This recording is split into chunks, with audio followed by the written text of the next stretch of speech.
Where we're at? We're at 10:10? 10:06? Wow. Whose is this? Who's toy? Is this you, Stephen? Stephen. Hello.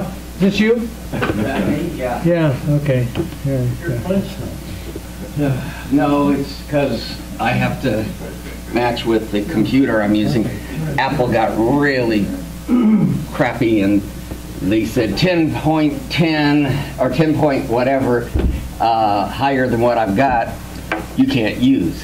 Have the first Mac Pro, the 2006 model. What can you not use? You can't go any higher than what? I can't do higher than what it is, 10.6. Well, what is this? What is it at? Nothing. No, is it non-Intel? It's Intel. What is it? So what's the limitation? 2008. What does it not have? The operating system. What's the limit? Why that machine is limited to whatever you're limited to? Because I said I want to keep both. What about that? You don't want to shut? No. Okay. Anyways, okay, you know, it is interesting. I have this really thick, as some might say, thick as a brick. Thick as a brick, and not necessarily heavy. It's a late 2012. But Apple, as you may know, doesn't make a 17-inch anymore. And with all portable devices, I always suggest Apple Care. I got Apple Care back in 2012, or 2011. 2012? Late 2012. I bought it in, I guess, 2011. So my 3-year warranty was up in November. And days before my warranty was up, I couldn't type reliably 4 keys in a row, HJKL. Because you spilled something. And you know, it just, they weren't happening. And so I took it in, and they said, well, okay, we've got to replace the top case. Well, the top case is this whole piece here, you know, on the keyboard, and the trackpad, and the power button, and everything else.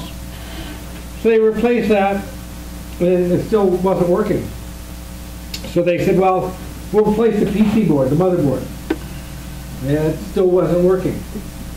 And so they said, well, we'll send it off to the depot, and they'll fix it. And so they replaced the battery, it still wasn't working. They replaced the hard drive, still wasn't working. They replaced the memory, still wasn't working. You know, and so I got a brand new computer. Didn't replace I have a little tiny little ding up here, but they didn't replace that. Anyway, what's that? Did you complain about it? So anyway, it came back, and and because whenever you get a new hard drive and all that, it comes back fresh and empty. Fortunately, I have a time capsule backup. But anyway, so it comes back, and it comes back with Lion or whatever it was that they manufactured the machine with. You get it back in the earliest mode. So I ran software update, and I go and click on something, and boom! It instantaneously restarts. Weird. I re-erase it and reinstall it. Go ahead and do a line again and hit software update. Boom! Instantaneous restart. I'm thinking something's not right here. So I took it in, and they say, of course, well, you don't want Lion, do you? We'll just take you right up to this. So I'm thinking, okay, but why is it instantaneously restarted? So anyways, we go through, we put on the new, and now it's acting wonky every once in a while. I go to log in as a guest, and it asks me for a password. I mean, is it guest, password? And those don't correlate. So anyway, we went, dancing back and forth, and finally say, it's not working right. Let's take it back again. They go back, and they send it off to the depot, and sure enough, a couple weeks later, I get it back again, and it's got a new PC board, new motherboard. So the first motherboard that they threw in there, I don't know if it had been reworked or whatever it was, but it was flaky, and such that finally when they reset the new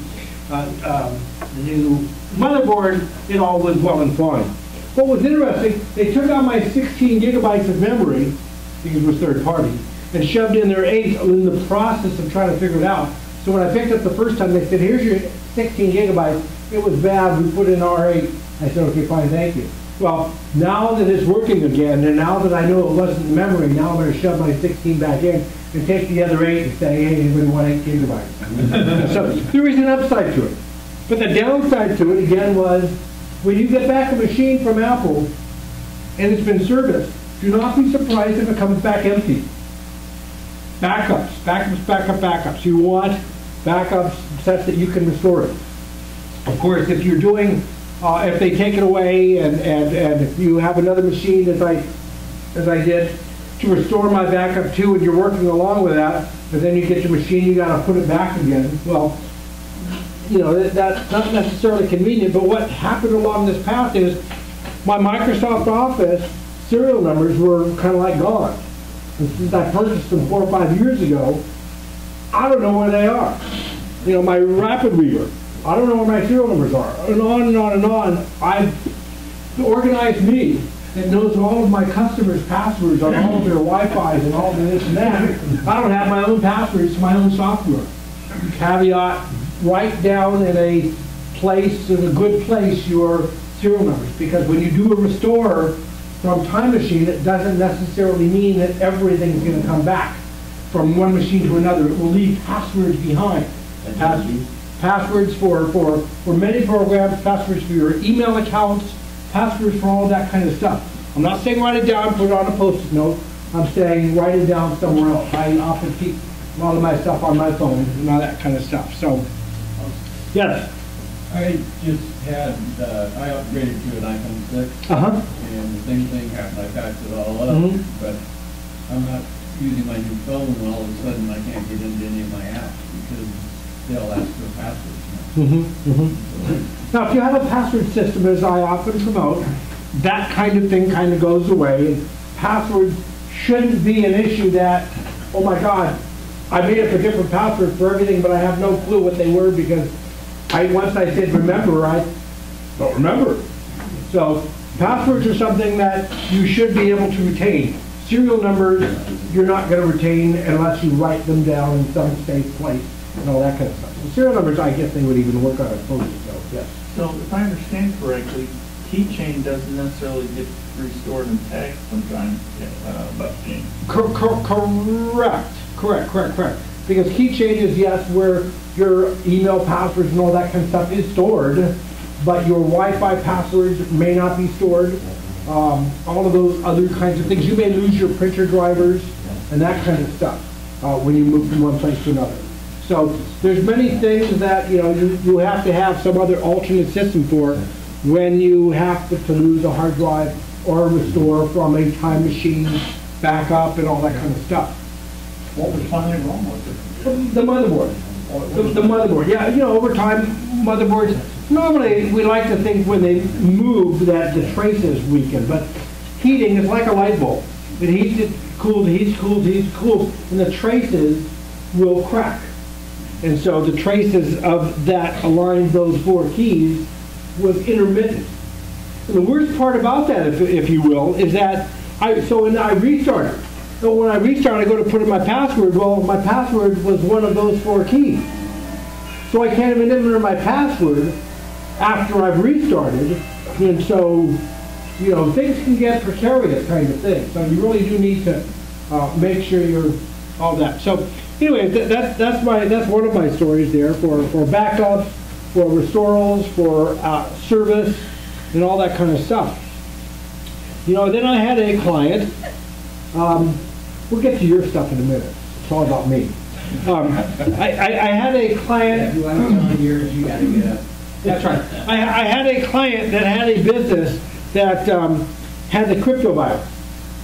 And the crypto virus can happen to Macs or PCs.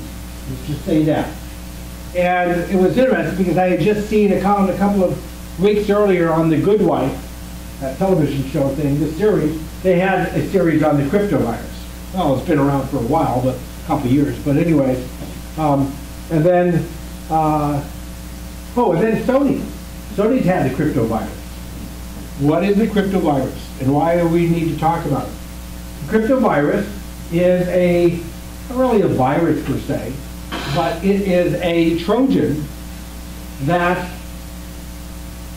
being a Trojan, anyone can get it. A Trojan merely means I'm going to fool you into thinking something is not what it really is. And thus, you're going to do for me something that you really don't want to do yourself. You're going to screw yourself over with it. Because I'm telling you it's a really neat thing, try it, and you're going to go, okay, and you're going to try it. You're the administrator of your system, and you're going to do something. Bad thing. Cryptoviruses, here's the Trojan, you're going to encrypt your hard drive, and now, how do you want to encrypt it? You go to the bad guy and you say, what is my key to unencrypt my hard drive? And, you know, dealing with bad guys, you don't know what you're going to get. You're going to give some money, you don't know whether they're going to give you the goods. It's kind of like ransom. And in Sony, as it is done, they had infiltrated Sony many months prior to cranking that lock up and locking down their drive. So that's a very, very powerful act for a bad guy to go into a network, plant the seed here, plant the seed there, open up this back door, open up that back door. By we saying open up the back door, putting bad programs onto the drive that can do stuff. And they don't do anything. They just set little time bombs all over the place. And they do this over a period of many months, very surreptitiously. They just go in. It's like a burglar going into your house and undoing the lock on this window and leaving, and going in and unlocking all of these different locks, and then leaving. He goes in and he later goes into the house and he burglarizes it and then leaves. And you've seen where he got into, and all of these other places already set. Traps have been set. Well, it's Sony, so they had all these backdoor traps set. And then they encrypt everybody. Well, now, you would think that, well, you just go in and restore your backup. You know, it's all encrypted. Well, I've got this backup over here. I'll just go in and restore my backup and I'm good to go. But when you restore your backup from before they encrypted it, you're restoring old stuff that has the bad stuff in there. Secretly, the back doors have been opened, unlocked. And so 3 months worth. So Sony has 3 months worth of work that they've done that they can't recover back easily, because along with it, they just bring all the old stuff back. They're going to bring all the bad stuff back along with it. Very dangerous position here. And it happened to one of my clients, and it reminded me that, you know, backups have to, so if you had it, if you knew where all the bad things are, and you went back what you thought was far enough, 6 months ago, I have a backup from 6 months ago. Well, great, I have a backup 6 months ago, but how do I accomplish 6 months worth of work to recover that and to not have to do that again? Not a pretty world. Not a pretty world.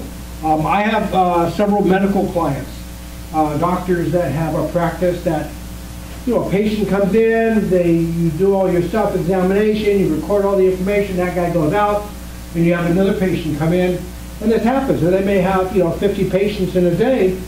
If at the end of the day, they have to restore the previous day's backup, those 100 patients or 50 patients, all of their stuff is gone.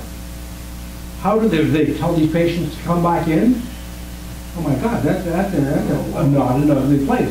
Backups are very important. They have to happen often. They have to have multiple, such that you can go back a period of time. You have to have them offset, such that somebody comes in and takes your backup drive along with them when the place burns down or when the thief leaves. You need an offsite. Offsite is not necessarily the best answer, because now you have to go and get that offsite. You need to take the time to download it or have it, you know, brought back in, unless it's in the trunk of your car. But backups are precarious because backups can have bad things in them. Fortunately, nobody cares about you. They do care about Sony. So typically, they're not going to plant things on you. But with the crypto virus, you may get an attachment from someone that has it in it. You run that attachment, it encrypts your drive, and yes, that attachment can be not used for a period of time. So it's not a pretty place, but there's lots of things you can do and should do to cover your rear ends. So, yes. Okay, relative to backups and so on. Mhm. Of course, I've been trying to use this Hadoop and I can't seem to get it working right, but one of the things I've done relative to what you're talking about, this backup thing, is the 2 external drives. You have one as your backup drive, and then when I go up to visit my son, I take it with me, leave it there, and bring the second one back with me. Mhm. So I have to keep alternating between the 2 drives. Mhm. The worst I'm gonna lose is between the last trip up there. Right, right. If they steal the one that I've got.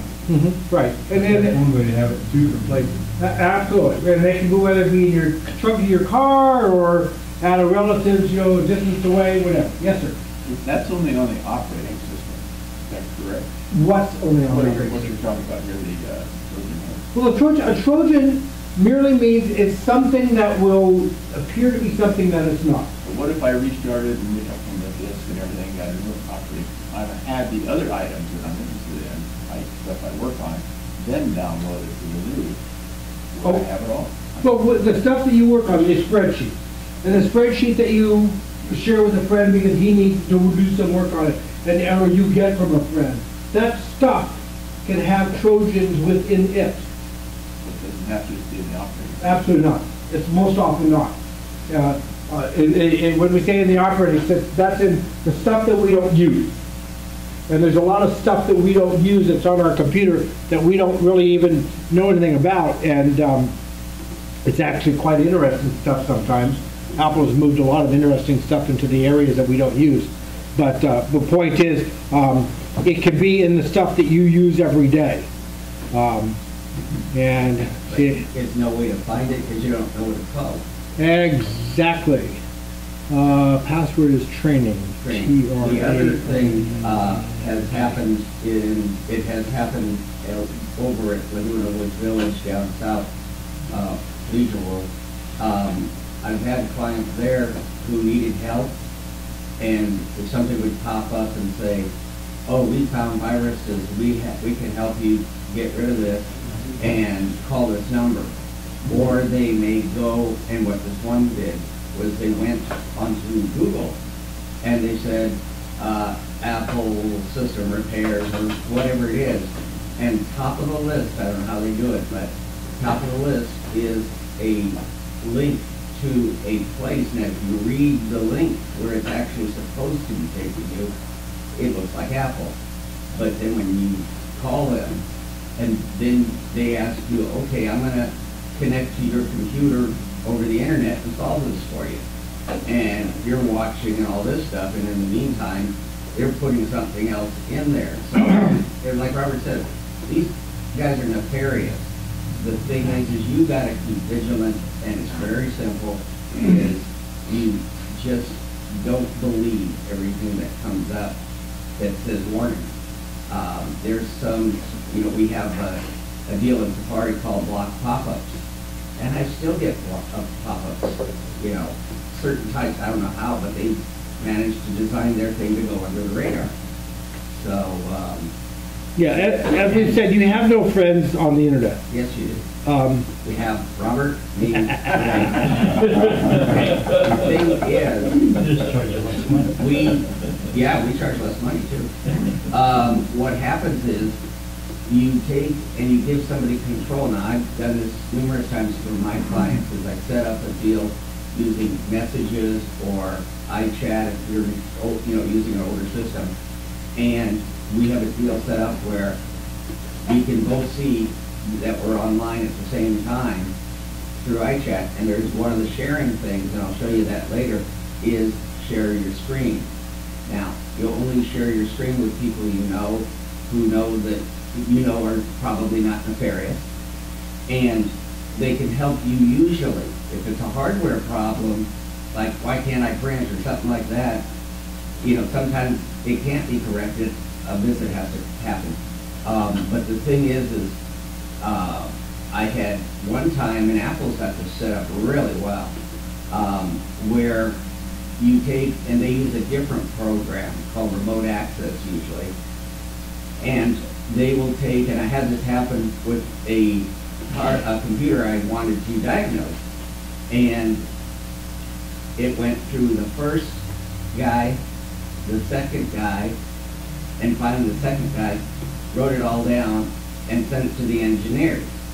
And I'll show you what the thing is later, just remind me about the color problem. And we were all astonished. Even the guys that were supposed to be top notch, it was just crazy. So, but there are ways to help you through the internet. You know, one other thing is that, I guess about a month ago, I received an email, it said, from Apple, but it just said Apple. And it said, your warranty or your Apple Care, some question about it, whether, how you can put your, and contact Apple. Well, this is, so without opening it, I just put the mouse and hovered over the, address, and bingo, totally different. You know. Yeah, it doesn't have Apple in the Exactly. name. Exactly. It has RU as the last, after Yeah. the period, Russia. Yeah. So- Yeah, hover over it. Something to get out of, too. Anyway, we'll have a question and answer session later, and Robert, you're back up. Yeah, okay. And okay, there you go. So anyways, this is not a place for scare tactics, it's a matter of awareness. Heightened awareness of what's going on, whether it be in regard to your data, retaining your data, not believing everything you hear or see, and all of that. So it's a little bit of my issue, a little bit of my client stuff, a little bit of what I see on the news, and all that kind of stuff. So interesting stuff. Yes, sir. You mentioned there's ways to prevent that or to minimize it, but you didn't mention what any of those were. And which was that? Minimize that. You've been talking about this cyber virus. Okay, right. Basically, again, that was a Trojan, which means that you're going to, because you have power, they're going to cause you to do something that you think is a good thing. And that is, the answer to that is to have backups. I talked about Sony and that they planted backdoors over many months of time because it was worth their while to do that with Sony. So they went in once and then they wait for 6-9 months and then kick it in. I don't think individuals are under those same kinds of things, that they're going to come into Doug's computer and then wait several months and then come back and try to hit him. So that we are best covered by having backups, having remote backups, off-site backups as well as local. Yes, sir. Since they can do everything automatically, why not set it up to go into someone, private person's computer and keep planning backdoors over a period of time? If they do it on thousands and thousands of computers, even though they're little guys, collectively, a dime here, $20 there, that's a lot of money they can extort. Well, what happens with the little guys is that we have our big brother, our mother, Apple, that becomes aware of stuff. And so it has to be a coordinated attack. In other words, when they come in and plant a backdoor on yours and yours and yours and yours, unless they come in and push the button for that nuclear explosion that everybody on the same day gets this, which wouldn't work for them because for many other detailed reasons that would take a movie to explain. But the point is that when we discover a bad thing, Apple has the ability to go out and to restrict that item from running. Okay, if it comes in the news, or Apple can actually go in on your phone or on your computer and restrict an application from running. So to deactivate the bomb, we have a bomb guy that will come and deactivate on everybody. Apple can say everybody who runs this update will deactivate these bombs that exist out there. So if something is pervasive, then we have bad guys that are always looking for bad things find it during this period, during this germination period. A white hat, a good guy, discovers it, tells Apple goes out and fixes it, defuses all of those bombs. So it works on a concentrated effort. But if you try to plant it over enough people, in enough places, it's going to be caught and found out. Okay? Yes, sir. Have they done that with the flashlight app on the iPhone? They're supposed to be on the flashlight app that they can go into your iPhone and steal your information and do foreign countries. That does happen over and over and over again with on the Android systems, over and over again, because for many reasons. One is they don't have any single really good, useful app for many different things. On the Android, if you want this, well, there's 5,000 of them, pick any one you want. Oh, you want this, there's 5,000 of them, go pick any one you want.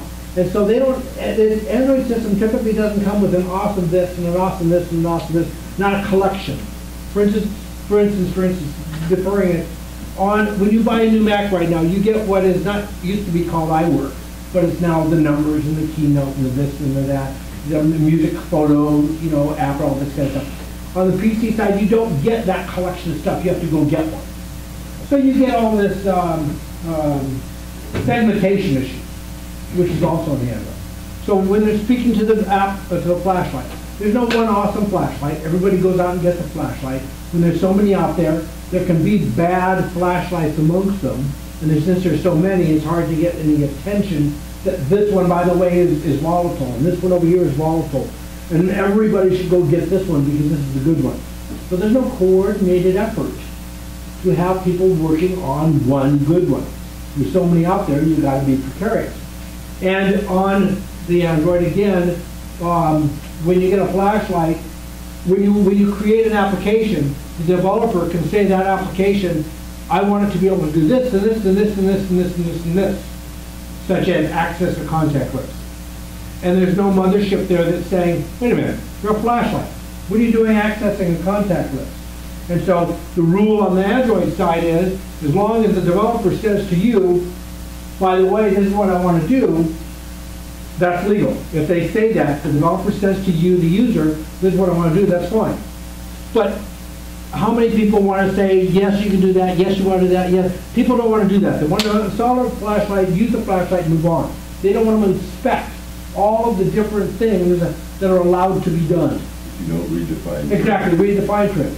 So all of these things are out there, and so anyway, so that happens. Now, let's take it back, and you're asking about, does that happen on the iPhone? Typically not, because there is this person doing a greater level of control. There is this checkers, they're not perfect, but they're looking to see, wait a second, why are you asking for this? This is not appropriate, let's block that out. There's also the kill switch that Apple puts in there, such that as soon as they find out that there is a bad whatever, Apple does a kill switch and that application gets killed on any phone that is out there. You just lose the ability to use that. And, some people say, hey, don't take my flashlight, I like my flashlight. I don't care that you don't like it, Apple, it's my flashlight, it's my phone. Apple says, sorry dude, we're in this together. I'm going to kill that application on every single phone because we know it does bad things. And so we go in there with liking, those in this room typically are liking that somebody's there covering our rear. Okay. So that kind of thing happens, and with somebody that is, when you have a smaller market, when Apple doesn't have to check for 50,000 flashlights, it's easier to do. So that actually goes into the aspect of jailbreaking devices. And often we think about it on our phones, but jailbreaking can happen at many different levels. Jailbreaking is saying, I want to download an application that doesn't come through the Apple Store. And that means that for me to do that, I want to step outside the rules. So I go to this underworld guy, and he says, this is the trick to do to jailbreak your phone. After you jailbreak your phone, you can go run any application you want. It doesn't have to come from the Apple Store. You can go to my buddy over here, and he'll give you an application to do this.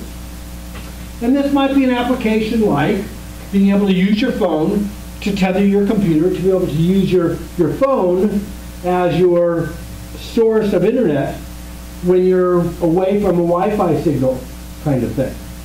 Hey, valuable stuff, I've got an AT&T unlimited data plan. Wouldn't that be cool to use my computer when I'm off in the middle of nowhere because I've got my phone accessing my stuff. Well, that isn't typically allowed by applications that are running in the Apple Store. Well, wouldn't that be cool to have? So I'm going to go and jailbreak my phone, go outside the umbrella, the protection of the garden wall of Apple, and be able to get this. Once you've broken that garden wall and have jailbroken a phone, you are now have the ability to get any application you want. Some of those applications might not be good. Once you've opened that door, other bad guys can just come in that back door and do stuff. All bets are off once you've jailbroken your device. Any security that you once had, they're gone, because it's not just what you can do to yourself, but what others can do to you. Just a warning there. I mean, I'd rather spend my time fixing your computers and having you pay me than fixing my own computer. Very expensive for people to fix computers, and I can't afford myself. So, you know, I don't jailbreak it, and I have perhaps less fun, but it continues to work. And So they have now in iOS 8 now where you can tether, it's part of the system. But the thing is, you gotta know that if you're on a limited plan, you're gonna overrun, quite possibly overrun. Because things that work on the phone, like say running a movie or something like that, if you do it on the computer through your phone, it's going to use the quantity of data of the computer, not the quantity that the phone would use, because there's a different size. I mean, a lot of these programs that are made are multiple megabytes, well, or even gigabytes. And what happens is you're stuck paying for all this data from your computer. So you got to be very careful about how you use things and understand what you're doing, because all of a sudden you're going to get a bill that will shock you. So, yes, sir. Waiting for a break to make a comment also, talking about this stuff coming via email and everything. One of the things that I've learned to do is when I get one from somebody that I don't recognize, quite often, it doesn't say to with my name on it. It's just blank. Yeah. And when I see something like that, that means it's going to thousands of other people probably, and it's very likely to jump. Well, And it could be something you really don't want to even look at.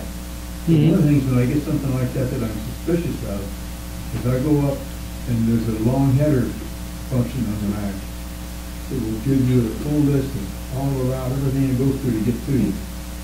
And when you do that, sometimes you'll find that it's not coming from what it says it's coming from. It may say Earthlink, but it's coming from somebody else. Yeah, that's what right. Do not trust the two. So when I get something like that, is I notify Earthlink about it.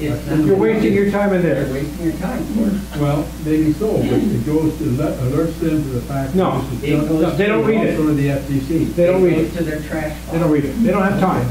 Well, I've gotten some thank yous back from them. Okay, they have a button that they push and it says, tell the guy I realize thank you. most of them aren't. Most of them aren't. Thanks. Proper customer service has to say thank you. They don't need to do anything. Oh, I mean, I give them read, out of that. ignore, and go on, is what the game plan is. You got a limited time on there. Absolutely. Why spend it doing things that may not do anything Right. for you? Right. Go back to your computer and just go to the next. If I'm an ISP and all of you told me every time you got junk mail, how much attention do you think I would pay to that? It's not just junk. No, I'm saying that. It is junk. It's bad mail. It's malware. Point is, don't believe the two in an email, especially if it comes from me, because the truth is that is a meaningless statement.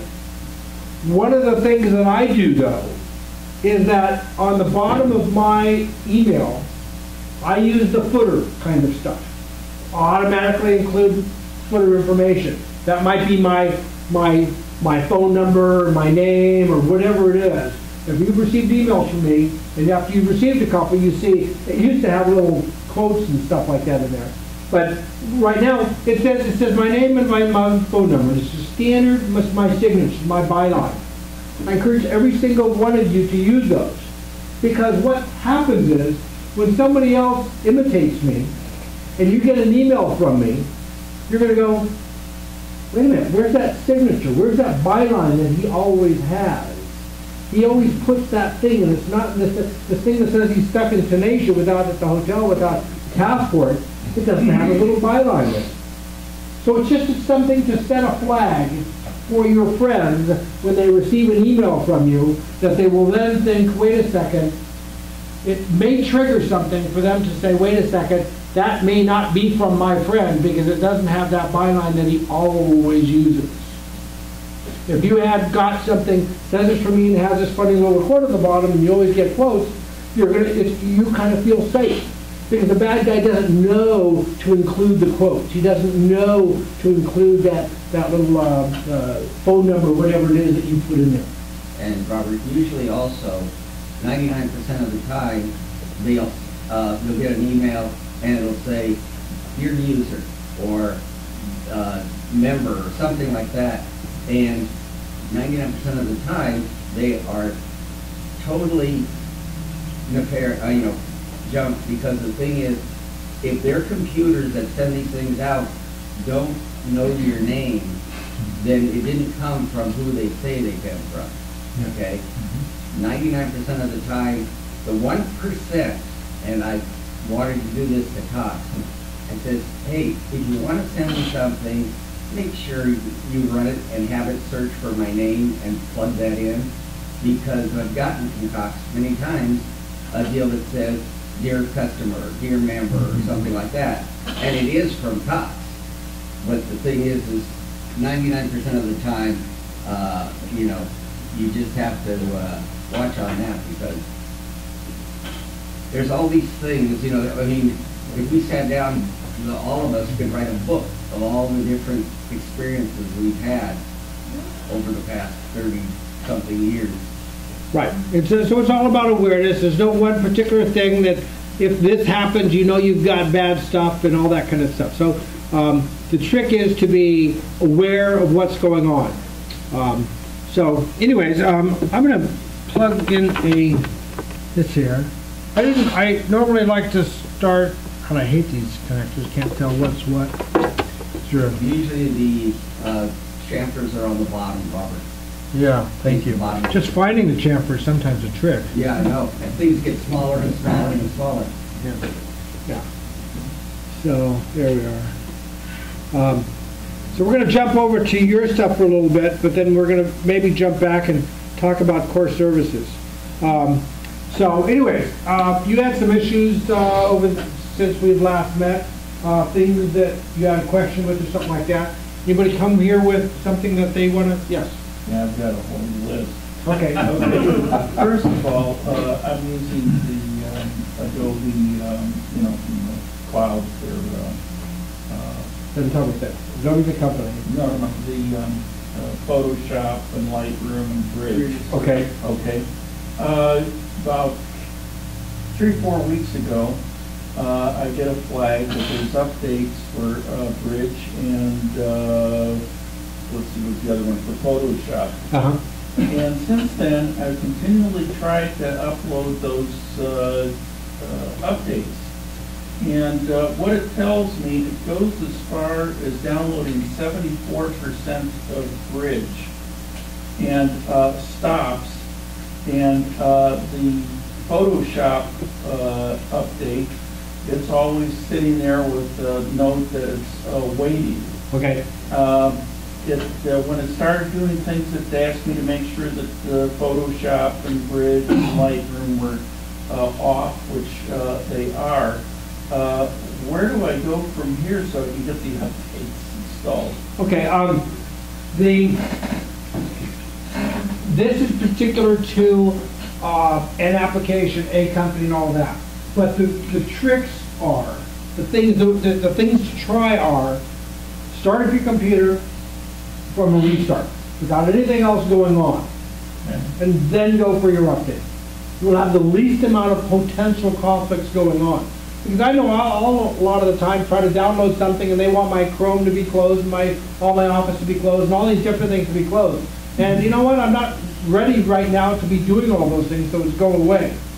But what that reminds us is, having other stuff open sometimes an application might want to touch, hopefully a legitimate application might want to touch and be installed while other things are not active.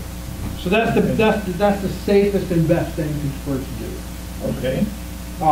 If it doesn't run under that situation, you might want to then try trashing your preferences. That's not necessarily all that likely of a thing to happen, but if you've tried it once and it gets stuck, that sometimes is the place to go, is to trash your preference for that particular application or set of applications. And you know where those are, in the libraries, preferences, library/preferences. Robert, but the thing is, they took away the library. No, they didn't. One of them. No, they didn't. Okay, well, show us how. Okay. So, in where we're going on this is that we are all used to having in our home directory, our home is sitting in your computer. You then have a users folder. In that users folder, you have several users. And if I was just to look at all the users, one is a home and these are the other users. But if we look in your home folder, you used to be able to see a library folder in there. The library folder in there is invisible. So the method to do that is to use the Option key and use the Go. You will then see the library. If you do not hold down the Option key, it disappears. So the Option key is going to display that option. And in that library folder will be things like your preferences. And so you can see my hard drive, all of the users, my home, the home folder is the home folder of the currently logged in user. If you want to see the home folder of another user that's on the computer, you have to log in as that user. And then in my home folder is a hidden folder of library called library, accessible only by using the Option key with the Go, or that's one of many ways. And then in your preferences. And in your preferences, I got into some weird mode here. Anyway, in your preferences folder will be all of these prefs. And so if you're an Adobe user, you might need, here's some Adobe stuff, their collection of stuff, but you also have the Adobe Dreamweaver, all of these different settings that you may need to trash. Anything. By trash, you just put everything in the garbage? I might, if I was having trouble like you, I would be on that Adobe and I would be Command Delete or drag it into the trash or whatever method you like. The whole folder? Yes. Okay. Yes. And in your preferences folder, in a properly designed system, you could throw away your preference folder without any problem. And you might put it on the desktop or might put it in another folder that says, Adobe.hidden. And, in case that they've improperly designed it, to have it as a backup. Because if it didn't fix anything, you might want to just put it back. In that preference folder should essentially be the things like where you last left your windows and what sizes they were and all the kind of stuff that really doesn't really matter. Because every time you use a program and quit it, those preferences are being rewritten such that they can appear just the way you like to use it. So when I start up the thing again, yeah, and assuming I'm able to get the update at that point, I go back and I start resetting preferences and no. folders. If you restart your computer with nothing else going and you run your update and it works, move on. Go ahead, but what happens? I've deleted all the preferences. If you've deleted all the preferences, don't worry about it. They will automatically get recreated as you use the program. Okay, that's what. Right. The preferences folder is hidden in the library, but it's hidden because you shouldn't have to deal with it. It's only when things go wonky and you can't do what you want to do that it matters. What was logic about making it hidden? Hidden is because people were mucking with it when they shouldn't. So you have a system library that is not hidden. Okay. There's lots of things that they can only hide so much, and they watch where people first get themselves into trouble. So, They've isolated it down that the one that's in the user folder, or, the user folder, was the one that the person can do the most damage. The users, a lot of them, everybody here is pretty sharp on the thing. it was in your home folder. You thought, hey, I can mess with my stuff. People don't go messing with the library and the system folder. That's a place that people don't go, because I don't know what's going on over there. It's not mine. Like why I don't go to terminal. So they hid the thing that you shouldn't play with the viewers. Like Mark said, don't play with that. Well, they hid it, so you can't. Anyways, we talked earlier, I mentioned earlier about here's the Adobe this and all these different kinds of things. This is Adobe's improper way to put things into the library folder, the preferences folder. The proper way for Adobe to have done that would be to have created those stuff as a com.adobe.something. So not only do you need to worry about this Adobe Go Live and Illustrator and all that kind of stuff, but you also need to come down into the com.adobe.whatever. Okay? When you're trashing or hiding preferences. Everything should be this way, because every company has their own unique URL or domain name. And so so adobe.com, if they start in that name, they own in essence, or no one else, they can expect that no one else is going to create a file that's named the same thing. We know whose that is. And so, it might be apple.com, or it might be, parallels.com or Microsoft, whatever it is. This is where you normally go to look for stuff. And recognize not everything is .com. It might be another company that happens to have .org or whatever. And there's some from Germany. Don't know what that is, but that's okay. Steve, if one were to blanketly trash all of these preferences in here, would the computer still work Absolutely, and absolutely, regenerate it? absolutely. When you get a computer brand new out of the box, it essentially doesn't have any of it. Does it make sense to periodically maybe No. clean house on No, it? what did I just say? They hid it from you. Stop mucking with it. Okay. The words don't muck with it. Don't Okay. periodically go in and fix things. Okay. Don't, that's like the cocktail person. They gotta go in there and periodically muck with stuff. Keep my number handy, keep Steve's number handy. We'd be happy to help you. So anyways, Here's a situation. I don't like to go into terminal. Now, Bruce Brown, Greg, they have no qualms about it. Because if you go into terminal, you can really screw things up. If you don't, just missing a space or a period can screw things up. So what I did one time was I needed to know the screen, the LCD screen's part number, so I could order it on a broken screen. So I had to attach another monitor to it and go through a routine that I found on the internet of installing a one line in terminal. But the thing is if I didn't have it spelled out specifically, I'm more into the hardware, then what happens is, you can screw it up pretty bad. And luckily, I got the information I needed. It told me that when I got it, it was a LG liquid crystal display, and here's the part number to order. I was like, oh, great. But the thing is if you don't know what you're doing, stay out of there. It's like with the Apple IIs. I never went into machine language because I didn't want to screw things up. So. Right. I am talking, because I show you where the library folder is, don't think that you're going to be the fix-all to, by going in there and regularly mucking with stuff. It just isn't necessary. Okay, I also there was a couple of things in there that I'm trying to remember what the, I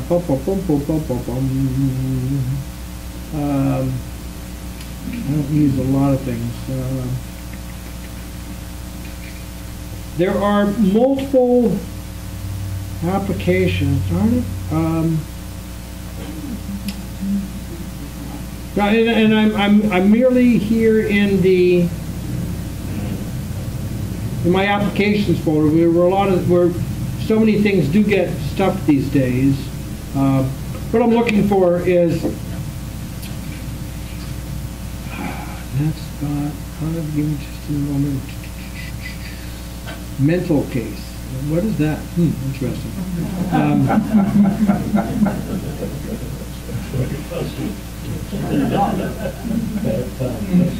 Yeah.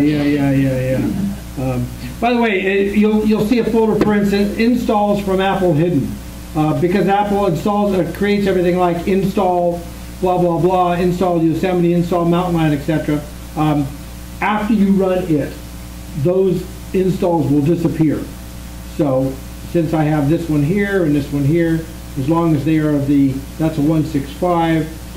This one here is a 165. I can get rid of this one because I'm not going to be installing Yosemite anytime soon. But and Should we install Yosemite on our computer? Because I read a page or two of nothing but negative on Yosemite. What do we do? You can find bad write-ups on on anything. In general, the safest thing to do, if you are not someone that wants to be keeping up on all of what's going on out there, is to just wait a week or two. If in a week or two it still exists, it's just fine.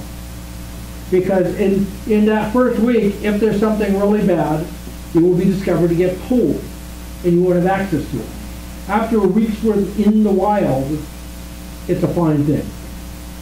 That's not to say that there's nothing wrong with it, because there's something wrong with everything, but it means that in essence it is just fine. It's like iOS 8, when it came out with a -1. It went to -8.0.2, and if you installed that, many times people were complaining, I can't dial, I can't do this, can't do that. Well, I got back to Apple. Apple immediately pulled it back, reworked it, and then put it up again. So, I always do is I wait. I used to go stand in lines, wait to buy my iPhone and everything. Well, luckily, this time and last time that I got this, a 5, I basically just watched on the sideline until December when I got a real good deal from Best Buy. But the thing is that you get yourself in there at the beginning, and I don't know how many people we tell us to every day at the meeting, don't do it. You're gonna, many of you have enough trouble with the computers, okay? And adding another one is just gonna drive you nuts. So you just don't do it until you need it. In your case, if you don't need it, leave it alone. I'm still running 10.6.8, which is 3 revisions back, because I don't need the capabilities yet. Okay, and when I do, I'll go look for it. And by then, it'll probably be not Yosemite; it'll be Yellowstone or something. Yellowstone. Are you going to talk about Yosemite today? I unfortunately am not, because I don't have Yosemite. Yosemite. Your little flyer said you were going to talk about Yosemite today. Yosemite is Greg got sick on the freeway. Wow. So he had to go back home.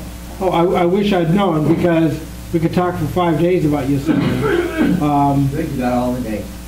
Yeah, I wish I'd known. Wow. So, So you're not going to talk about it? no, I wasn't prepared. I didn't know that that Greg wasn't here. I can't remember. He was going to be here, but he got sick on the way down here. So. Okay. I'm sorry about that I'm one. sorry. No. Yosemite is. Things happen at Oh, right, next one. Yeah. Thank you. at the last minute. So, we had a check-in person that volunteered, and he called in yesterday, and Greg got sick. The bottom line to Yosemite is the bottom line to Yosemite. Bottom line to Yosemite upgrade to it, play with it. When you come back next month and we talk about it, it'll make sense because you've been there, done that, wondered about this, wondered about that, and oh my God, I didn't see that. Okay. That's a good bottom line to Yosemite. Okay. Yosemite is the 10.10, and Yosemite is at 10.10.1. And as we get to version 10 of anything, we're at version 10 of OSX 10, things become the same but different. You do the same, you do just like you've always done it, but it's a little different, which might mean that a dialogue like this looks different. A dialogue like this offers a little bit quicker access to stuff, like displays or whatever it is, what it is that you've got. When you're here and you hit displays, you can see what kind of display you've got, what kind of graphics cards you're running. You can easily see how much memory you've got, how much is in each slot. This is stuff that Steve doesn't get when he's not running Yosemite. He's looking at that and going, oh my God, you mean all I need to do is tell somebody who's running Yosemite to go there and hit that and they can see this and see that? So Steve's got big eyes right now because this is cool stuff. It's easier for people to get to things than they used to have to do. You used to have to really dig into this stuff. Right. What you saw there, go back there, Robert, to the storage. On the iPhone, on iTunes, there is a bar when you plug in your phone to sync that looks exactly like that. And what Apple's trying to do now is marry these two devices so that what you see on one, you'll recognize on the other, and you'll say, oh, I understand. It's going to be a process, but the thing is they're trying to make them look the same so that you can understand where you have to go to get some information. Because this is the valuable stuff. My hard drive's full. What do? Do I get a new hard drive? I've got the largest hard drive there is. And you look over here and you go, my God, I'm taking up 50% of my space with photos. Or 50% of my space with audio. I don't listen to all that audio. Maybe I don't need those 20,000 songs on this computer. I can have them on an external drive. That kind of stuff. Because there's going to be one of these available for every hard drive that you have. If you have multiple hard drives, you'll have multiple lines, and each one will be shown out. So this is amazing stuff, and how nice and how easy it is for Apple to tell us easily how much memory we have and what sizes they all are. When Steve wants to know this, and he tells you, go to About This Mac and click on the Memory tab, boom, you now know what you need to know. So that's good kind of stuff, and the kind of memory you need if you need to go get some more. It's just, it is, I don't go here often enough myself either. But you want to know the specifications on this device, it's right there on Apple's website. All of that other kind of stuff. So it's the same as before, but different and theoretically easier. But if you don't know what's there, you won't make use of it, and you'll be working harder than you need to. What about all your drivers and everything else for all your stuff that you're trying, you try to bring along? If it's more than a couple years old or something like that, we're going to be waiting for them to update on everything, aren't we? No. That's the easy answer. That's good. Yeah. I want to take out the fear factor of where you might take people, because I'm not going to upgrade because all of these things won't work. Well, the truth of that is, yes, if we do have a scanner, if we do have a printer, and that printer is not supported by the drivers are not there, they're not going to work. I live in a world where I love my customers love it when they don't see me, and I love it when their stuff works, because I have plenty of other people that want their attention immediately. And my experience is that things typically generally work. Sometimes they don't, and that's when they call me, and that's all well and fine. But things typically generally do work. When things are written right, they will work. You might want to have a later version of a driver to take advantage of a feature that didn't exist before or wasn't easily accessible before, and a new driver might allow that. But the old drivers will typically work just fine. We hear the bad news. When you buy the newspaper, they're not buying the newspaper to find out all the good things that happen in this world, but all the bad things that happen in this world. So what you read is going to be the worst case scenario. Yes, sir. I've been running this utility now for about a month. Mm-hmm. I have found, I don't think I've found anything that does. Yeah. I mean, I'm running the system before it's released. I'm running the system, the released version as soon as it's released. I typically can't afford to step back, because when I step up to a client's computer and I go, oh my goodness, look at this, they kind of like think, wow, you've just now seen this? So they kind of expect me to have been there, done that. There are some things I don't like. Huh? And there are some things I don't like. There's always going to be things, because one guy makes a decision. It works, once you figure out how to use it. One guy makes a decision, not everyone's going to be happy. It's just the way of life. How long does it take to download it, if possible? Very, very, very, very quickly. No, well, okay. Start it before you go to take a shower. Start it before you go to bed. Unless you like to watch water boil, the grass grow. You know, don't start it when you're anxious to get some work done. Okay, so do it. Now, what my point there was, back to yours, is sometimes things don't work. Sometimes I have to go to go and get an update, because it says I need an update. And I do have to go and get the updates. But with my personal history, my history of people, I can't remember a situation that I've rolled back to an earlier version. Okay? That's pretty amazing. I mean, that's what you hear about, and that's what some of us have experienced. I've never rolled back to an earlier version because something didn't work.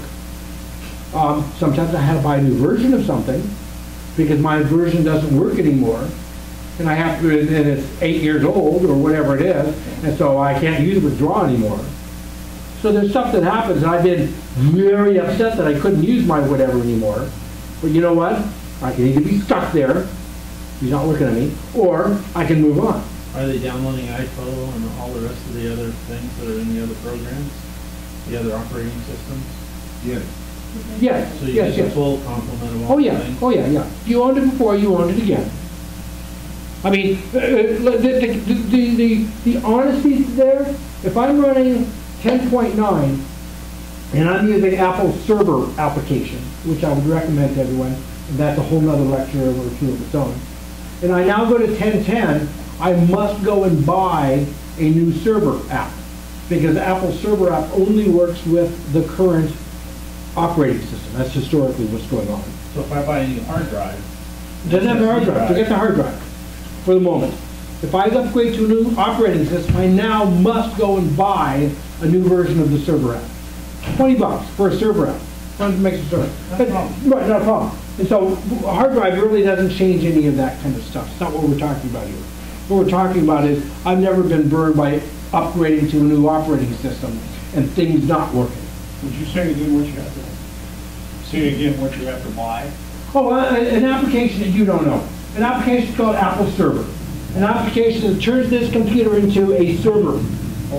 That now is an FTP server and a mail server and a wiki server and on and all the kind of stuff that you're not using, but I'm going to later tell you why you should. Yes, sir. I have two computers. I'm thinking about upgrading to something one. The other, I don't think I want to do that, but it keeps popping up every single morning. Upgrade. Now, What? later. What wants to upgrade? Upgrade to all of the things that are available to upgrade, especially Yosemite. If I want to turn off that notification instead of saying remind me tomorrow, how do I do that? Okay, so you want to turn off system or automatic updates is what you're wanting to turn off. Which is, I'm sorry? yes, it's located where? Good question. I'm far more. You'll find it. What's that? I said, give him a minute, he'll find it. Well, yeah, maybe. I'm far more aware of that on the PC side because those people typically want to turn off auto updates and I typically don't, I typically do not recommend people to turn that off. Well,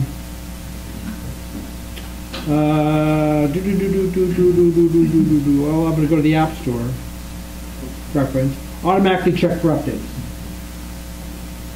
Okay. I get update notifications all the time, and most of them, when I try to do it, it says, oh, you can't use it on this version. Right. Exactly, yeah. So anyway, this is the thing to do if you don't want them updated, and there are situations that you don't. I get that. It's not 98% of the people that I would suggest to turn that off. Okay. There is one problem about updating that stopped me from updating is that I paid $2,000 for Adobe Suite 6 years ago. If I update it, won't run on it. Got another $2,000. There you go. How many people have paid $2,000 for Adobe? Whole suite. The whole suite. There you go. You're unique. I'm the only one. Dale's the guy. Thank you, Dale. But you know, and Dale knows. You know, if you're in a unique situation, you know who you are, and you know that this is my stuff. Stay away from it. Thank you very much. Stand back. But I don't have to worry about that. So there you go. I'm not teaching to the one. The one has to learn by himself, or to in your crowd, in the clique of people that use that kind of stuff, you're in the know. Okay, not a problem. So anyways, out of that, somebody asked about drivers and stuff like that. And I just got to go tell you again, system information, which we got from the app about this Mac, system information, all that kind of stuff. Oh my God. The information that is over here is just freaking amazing. Because Steve used to have to tell people to click here, click here, click here. Yeah, that's what I still do. And so that they can get all this kind of stuff. And then they have to tell them, okay, look at the fourth line down that says this. Oh, no, it's not the fourth line down on yours. Oh, it's the sixth line. Because people will read something. That's using up his time. His time is expensive. Yeah. So now he can do the earlier one in the adapter, and it tells him what he needs to know. What frickin' video adapter do you have? Because if you want to know it, if that's not enough information in the first screen, this is where you can go to find out all of the extra stuff that you need to know. Because yeah, if you're doing if you're a video card guy, you want to know how much VRAM is on that card and that kind of stuff. Here, this is the thing that comes up the most, Robert. Go to memory. Okay, this tells you. At the top there, it tells you the configuration. It's got 2 memory slots. It tells you 4 gigs is in one and 4 gigs is in the other, but the thing is, you may say that one's empty. Okay, then you go to the next thing, which is type. It's a DDR3, 1600 megahertz, and that's what you have to go get. Now, the only thing that doesn't tell you there is it an SO-DIMM, which are the little teeny ones, or is it a wide, one of the long DIMMs? But other than that, that can be found out. Right. And when you go by memory, you should be telling whatever source, what kind of computer you have. It should ask you what model and all that kind of stuff. They don't want to tell you the wrong thing and have you return it. The point is, this is TMI for most people. Right. And when Steve's talking, Steve knows what can read the screen, knows exactly where to go. When you go and look at it, you don't want TMI. Just tell me what I need to know, and that's where Apple says, okay, you got 8, you got 4 and 4, good to go. All slots are currently in use, blah blah blah, and the size, and if you need to get more. Size, or not the size, but the model. Right. The generation, all that kind of stuff. Right. So anyways, you want to know about stuff, what applications you've got running on here. This is just great stuff. It takes a little bit of time to fill, but just good stuff. That one is probably a lot of stuff. Anyways, Yosemite, I think Yosemite, we're very much past due. We're talking about Yosemite because you will love some of the things that you can do or do easier in Yosemite than before. But the one thing I'm going to do, even though we're over, is I want to talk about Well, there, they finally all filled. Okay, it took a while, so be patient on that. This is where you go to find out what applications you have. And since I have parallels on here also, it's reporting. By the way, you've got on your parallel side, which it's showing down here where this stuff is, what versions and where it was obtained from and whether it's Intel. That's good stuff. So anyways, let me get it out of there. Okay, this is what, and that wasn't what I wanted to do there. Here we go. The one techie thing that I wanted to talk about, what I'm going to talk about briefly, on your Mac, on your hard drive, in your system folder, which we talked about people don't get into too much, in your library folder, there's a folder called Core Services. And in Core Services, which is in the library of your system folder, in Core Services, there's lots of stuff that you typically don't need easy access to. And in here is going to be stuff that Apple has moved some stuff in there that that you just don't need used to. But if it's an app in there, you can make use of it. And I want you to go in there and just look, and anything that's that I turn on, by the way, I turn on in my Finder preferences. I say, Apple, show all file name extensions. And what that does, show all file name extensions, says if it's an app and has an extension .app, show it. Don't hide that. Okay? Because that kind of tells me whether something is a file as opposed to an application. I want to know. I want to know easily. So, I trust myself to want to know that stuff. And it's just fine to do that. Robert, do you have anything, documents, let's say, that you've done in Office? What? Huh? Office. What about it? Do you have any files that are Office? Now, Sure, of course. Now that you turn that on, what happens is the reason for turning that on is very important, because if you get a file from somebody and you're using Word 2004 and they send you something that is a DOC, that will work. But if they send you something that's a DOCX, .docx, that means that you may have problems trying to open things. So, right. That's a good suggestion for Robert, that they can keep that on. Right, because when you get stuff, here's the place we're going to find that kind of what Steve's talking about here, is there is a difference between doc.doc and docx, or SLXLS and XLSX. Microsoft changed to a newer version of format for their documents. And so that is where a lot of issues come into play. Okay, back to my point, Core Services. If you have extensions turned on, you will see the things that are apps, and there are things in there that are kind of like fun. Fun what they do. You typically, Apple may not think that you need to play with stuff, but if you want to play, as some of the people are here, some of the things in here are things you can play with. Doesn't mean you need to make a lot of changes or save changes, but for instance, network diagnostics, this kind of thing. You might get, Apple will take you there when you have a problem. Well, even when you're not having a problem, network diagnostics does a bunch of fun things. So, report panic, an application. If it's an application, you can run it, and you're not going to break anything. Running an application on its own in here is not going to break anything. Security fixers. It's just, you'll come back and you'll say, I was playing with this, and it did this and this, what is it doing, and all that kind of stuff.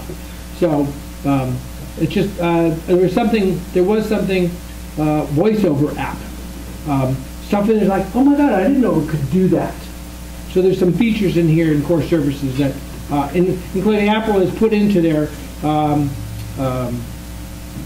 My desktop. Pardon me? Well, it not only is it full of stuff, but it also, because it changed the resolution when I plugged in this cord. Oh, yeah. What normally is neat is now, multiples. So. Well, that's the thing, you just explained it. Right. It's basically, when you change the resolution, lower the numbers in the resolution, 640 by 480, that is going to be very large icons. It used to be able to display 100 things, and now it can only display 50, so we have things on top of things. So, in another world, it is alphabetical, and it's not overlapping. If you're overlapping, you're out of control. If it's not overlapping, you're probably just fine. It's just another folder, and it's alphabetical. You can find things just fine. It's just like any other folder. So, anyway, all right, we're over enough. I wish I'd known about Mount. Oh, your girlfriend will wait for you, right? Yeah. All of them? No. So, anyways, wow. Okay, so let's pick it up and. Look at all these hungry people just yearning for help. Yes. Oh, and I would love to do Yosemite, because it's like, wow. So as I said to that lady, if you haven't upgraded to Yosemite and your machine will handle it, upgrade to Yosemite, play with it, come back with questions, because it will make more sense as we talk about it after you've played with it some and after you've looked at it. One last thing that, for those that like to muck with stuff, when you're running an installer, one of the options on the window menu, when you run the installer, normally we think, okay, run the installer, press run, and that's when you sit back and drink your coffee or you wait for things to happen. Well, as a tech person that kind of enjoys the technical aspects of it, recognize or learn that when you're running the installer, there's a window menu, and it says log, or something like that. And when you select that, you get to see all the stuff that's happening when that installer is going by or spinning its wheels or whatever else. And that's kind of interesting stuff there. It's stuff to pass the time. When you don't have weeds to pick in the garden, open up that window log menu and see what's going on there, and you'll come back with questions, because there's some good stuff. Yes?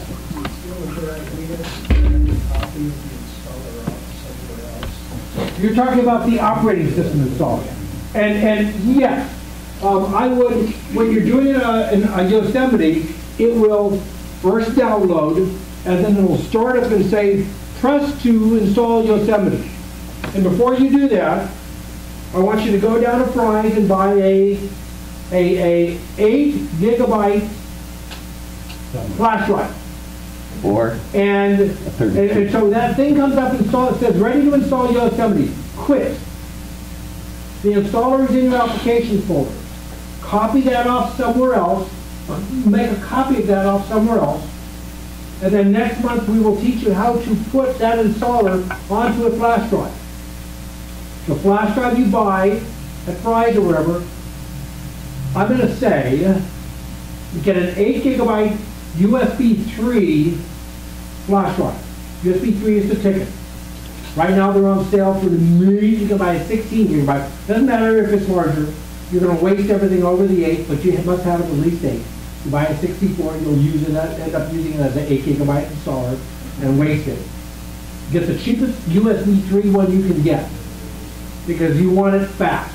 USB 3 is fast. And we'll show you how to turn a flash drive into an installer DVD. You used to have to go and find your DVD installers. You put them on a flash drive now. And now that is your savior for doing installs. It's a really good thing. Could we put that out over the net? Huh? Could we put that out over so we get that in writing? Okay. Sure. Stuart does every one of the meetings now for us. He tapes it, and it's available if you go to YouTube, and then go to search, and then go to OACC. Or Orange Apple Computer Club. If somebody pokes me, I will write on the list the application to use to actually create that install flash drive. This becomes, your DVD. Yes, sir. Will you repeat what you said when you install Okay. I'll show them. Yeah, right, good, excellent, right. Excellent. Okay. Thank you. I gotta Thanks, run. Robert. Thank you, Robert. I know you're. Take care. That's like the lady asked, are we going to do Yosemite today? And unfortunately, I haven't used it yet. So the thing is, Greg is very knowledgeable in it. Greg got sick, so I found out that. I called him on my way here on the toll road, and I was telling him I was going to be here on time to open up and everything. And so he says, well, I'm going to go home. I'm feeling sick. I said, okay. So there's only so many people and so much. Now, Stuart knows Yosemite, and I'll let him come up if he wants with his computer and plug in and try and answer whatever you need.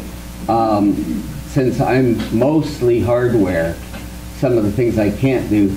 But one of the things, how many people have MacBook Pros, MacBook Airs, all that? Wow, that's a lot of you. Okay, first thing I want you to do, if you haven't already done this, is go to Fry's, or I found some at really cheap over at Micro Center. Now, you see my computer or my MacBook Pro is not flat on the counter, okay? It's raised up. And that's because of these little feet that I got years ago, I think 2005, up at Macworld. Okay, those are great, but the thing is I can't find them anymore, and so get yourself one of those little devices that you can put your computer on top of that has a little fan, not a little fan, a decent sized fan underneath, and you plug it in. When you're plugged in with your power cord, take and plug it in, and that will spin the fan up, keep the thing cool. There's two reasons I want this off the table, and one of the biggest reasons is I always tell people, or I get computers that I've had to repair that have had water damage or liquid damage, and any liquid that gets on the table and it's coming this way, it takes, and there's a little slot back here that your the fan pulls it in and pushes out. So it takes it in here, and then there's a fan in the middle, or there's two fans, and puts it out. So what you're doing is you're vacuuming up all that water. Okay. Hey guys, who didn't shut off their phone? Okay. I mean, unless you're a doctor. Okay, so what happens is that's going to get in there and it's going to ruin your computer. I've had people say, oh, can I have you look at my computer? I got some water in it. I said, when? A week ago. I wish I had some photos I could show you, because I take photos of all those things because it's good to see, so people can see what happens. I had this one lady recently take, and she lived in Corona del Mar. She took her new MacBook Pro 17-inch, which they did make at a time, and she put it on the towel rack like you have in a hotel with towels. Would have been nice if she had set it on the rack itself. No, she puts it up here on the top of the towels. And the vibration of the music and everything is going, and you, boom, that quick. It's trash. Okay? So, you can't say you haven't been told. You've got to take care of these things. You got to think ahead. And if anybody has the notebooks, get them up off the table. They need the air to breathe. If you put it flat, you'll feel down there at the bottom, why is my computer getting hot? Why? Because it doesn't only come out of here, heat is also dissipated on the base. Will it slow it down? Pardon me? Will it slow your computer down, the heat? The heat, it might lock it up too. So get it up off the table. just on that exact topic, I got an email from a lady that I helped with her computers. I got the email this week, and she said, help, what do I do? The computer is very warm, the clean my glass, and the outside light is red. And so it was kind of new to me, but I said, I'm going to shut down your computer, let it rest for half an hour and start it up. And so yeah, that helped. What was the problem? And I said, well, what was going on in your computer when you were running out external hard drive or running? No, it was just resting. I said, where is it resting? On my bed. On my bed. Oh, yes, thanks, Stuart. That was the other problem I've had. That's very, you can't, like I said, you can't block the fan. You can't block the bottom of the thing, because if you do, it's going to overheat. And there's a couple of places. Don't do it on carpeting. Don't do it on a couch. Don't do it on your lap. Okay? People have said, oh my God, I got burned. And they didn't get burned, but it was awful damn hot. Don't do it on your bed, because of the fact that if you have a blanket or a comforter, the weight of this will push down.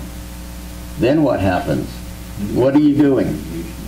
You're blocking that slot. And that slot has to, it'd be like you. If somebody put their hand over your mouth for a while, you turn blue. It's just simple things that you have to do, and they don't make the enjoyment of your computer any less by just taking a few caution things. And I can't tell you how many MacBooks and iBooks and MacBook Pros and everything that I've got that where people have damaged them by water, by liquid. I even had one that's gonna be a little off. I had a girl who ended up pissing on it. And just totally, I was able to get her data off because the hard drive is sealed.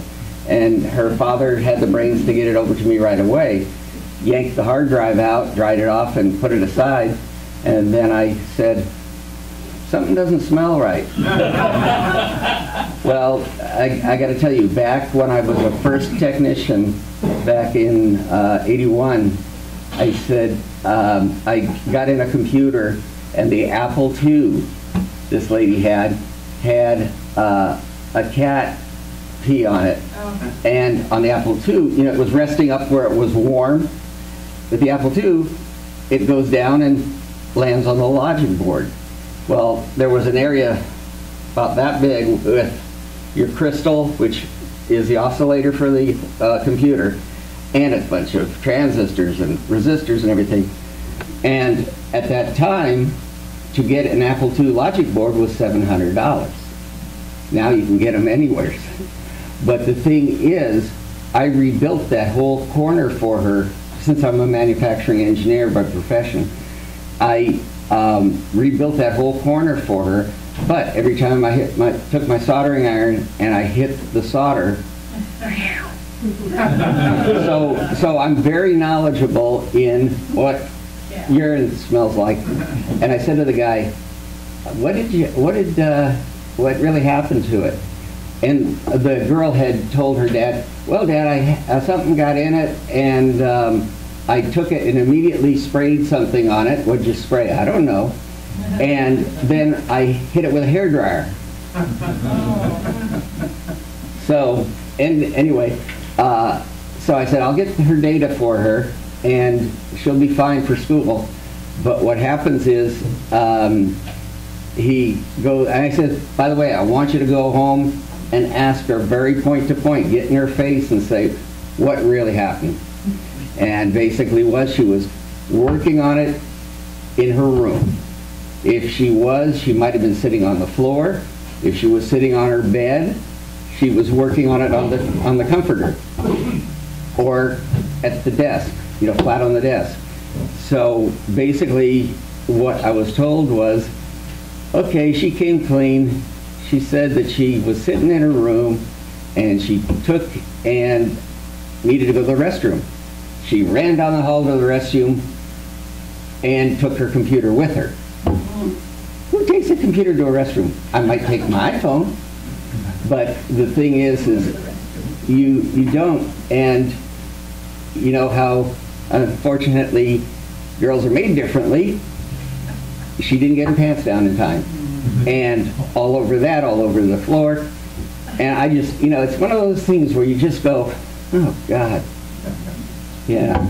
Stuart, can you help people with, I'll give it a try. yeah. Steve? Yes. Before you get done, there was something you said that you wanted to tell us about something regarding color or something? Oh, yeah. Okay, let me show you that. This was very interesting. Yes. About the air, there's a very, very cheap solution to that. Oh, In fact, yeah, a piece of wood. Home Depot will give it to you. A little piece of board about 1 inch tall, 3/4 of an inch thick, about 1.5 inches, 2 inches wide, and as wide as your computer. Anything that will get it off the Home table. Depot will give it to you. for Yeah. scrap metal. Yeah, sure will. Quick comment. Yes, Clark. Steve, talking about water.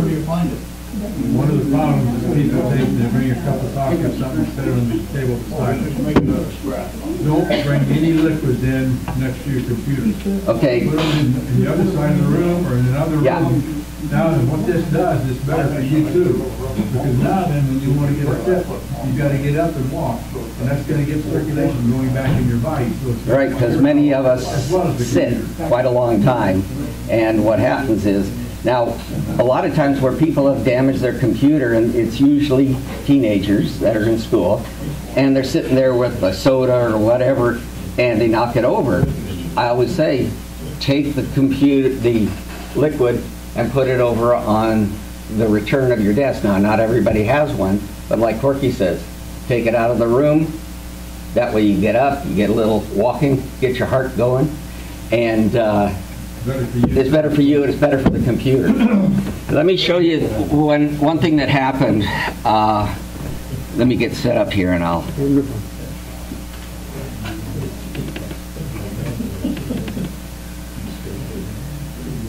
Okay.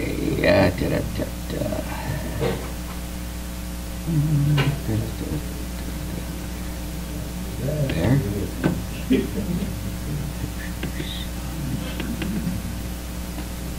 Oh, well, it's going to be that way. I'll do this. Do it this way.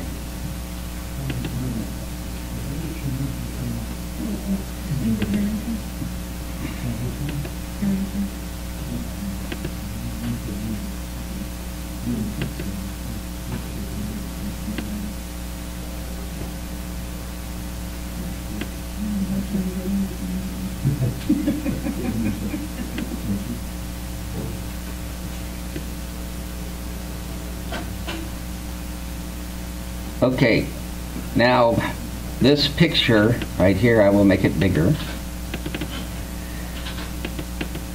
I hope I'll make it bigger. Oh, spinning ball. I don't want to know about a new version. I can't run it. Okay, there you go.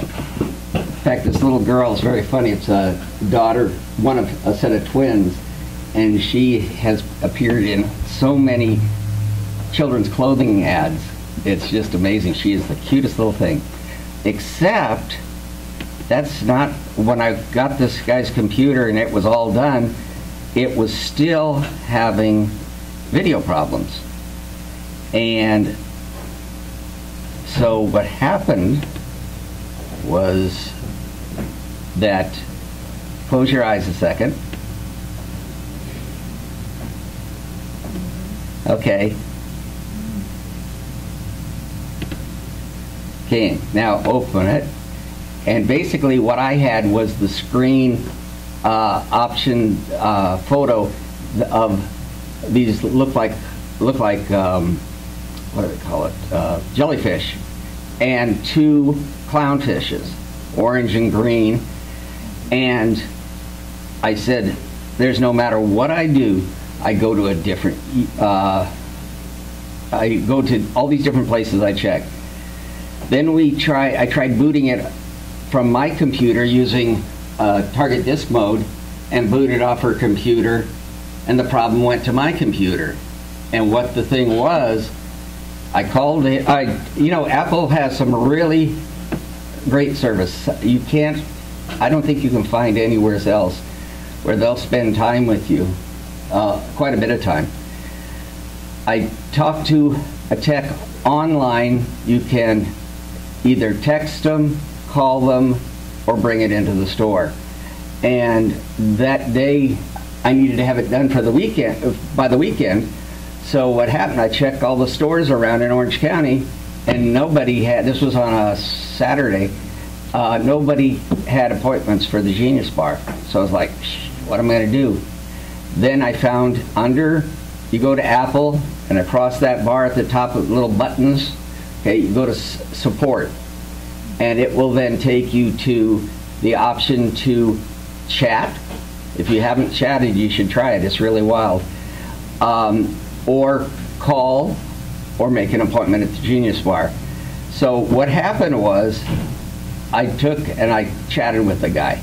And I mean, he spent a half hour with me. Do this, do that, blah, blah, blah. And he says, I don't know, I can't figure it out. So I took, and he says, he gave me a case number, and he says, call the second tier. Second tier is the next guy smarter. Go up to him, and he spends another half hour with me.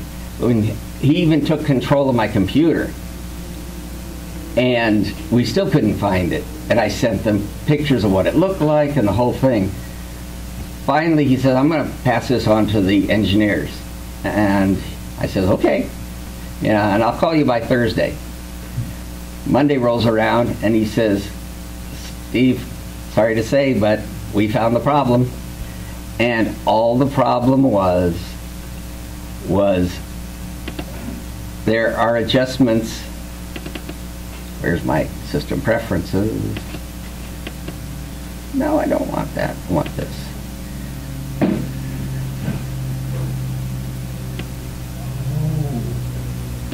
Okay, this is a really nice feature of the OS, is that for people who have trouble seeing or hearing or controlling their computer, you can adjust things to hear, see. Say, for instance, somebody doesn't see colors. Just turn off the color. Very simple. It's all, you know, you don't have to do anything more than click a button. Ended up, you know, hearing, it will flash the screen when an alert sounds, things like that. And this, for people who don't have Yosemite, there is a way to do this in Yosemite, I'm sure. Mouse and trackpad. Well, maximum speed of delay, initial delay, ignore the built-in trackpad when the mouse key is on. So all those different things, but what it was seeing. And if you notice right here, if I drag this to the side and get rid of this stupid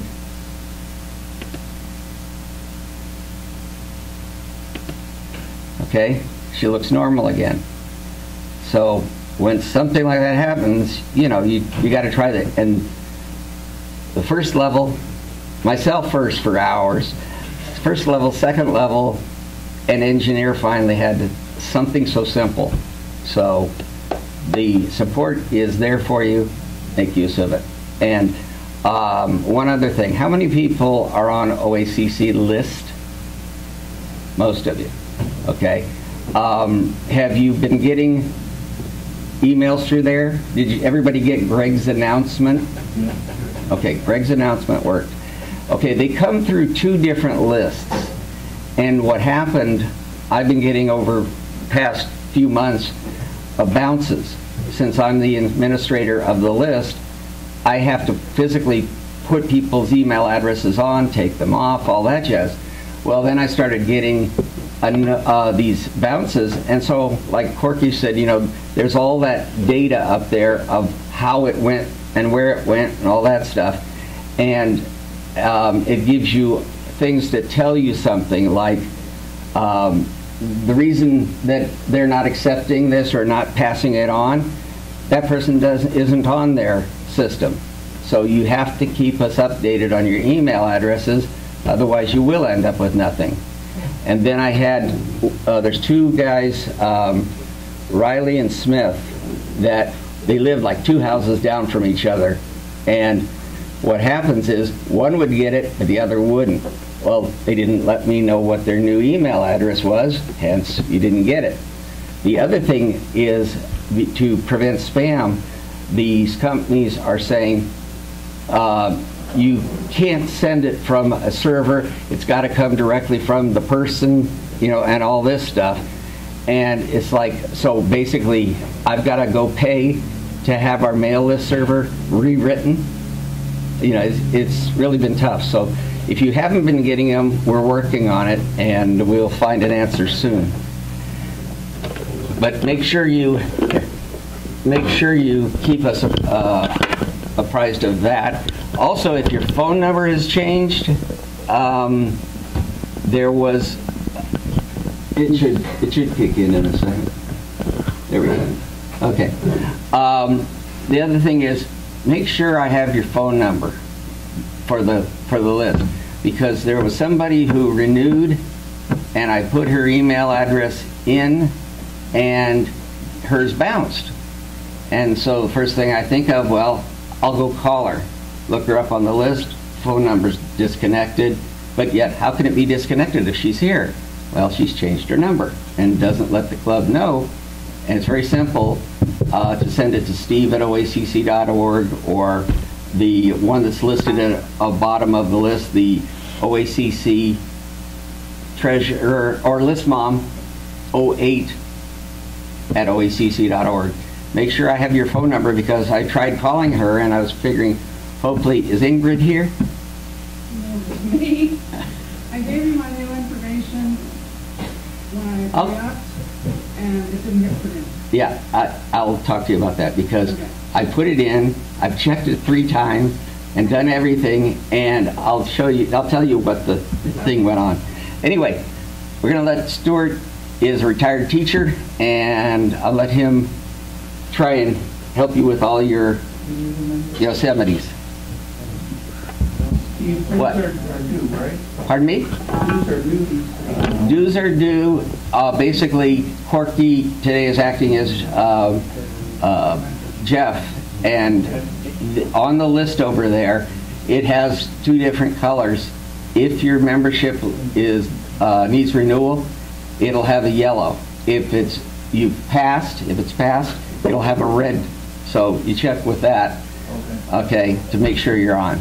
I noticed that the phone calls, the list that I've got, almost every month I run across one that has the phone number disconnected or no longer valid or something like that. So we can't get in touch with you. So if you want us to help you, you got to help us.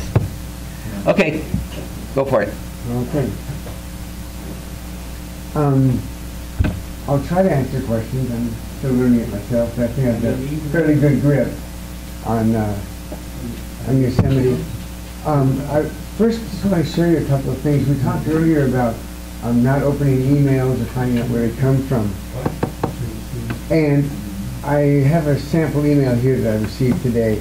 And if you really want the information as to what WeLabs is, besides hovering over it, which in this case doesn't give you any information. Oh, here it goes. Where it says info@WeLabs.com, I think it was. This is Meetup. Meetup. Yeah. If you go to View and go down to the message itself and click on All Headers, all of a sudden you have the whole path, as it were. Oh, yeah, that tells you a lot. Yeah. Yeah. So basically, you have to be a real techie to understand that. Now, that is almost what I get on a bounce. And if you go to the top, Right. it tells you who the original recipient is, which is Stuart, and all the different information. And that's how I found out that Ingrid's email address, it was sent to, even though I had it in the list, it got rerouted somehow to another another place and I tried checking, I tried changing, I tried everything. And finally I said, I'm going to find Ingrid and tell her we're having a problem. Yeah. But If you go down That's to, that long header that I was mentioning earlier. Yeah. Right. Right there, it's just right on your Mac. Everybody's got it. You can pull that up anytime.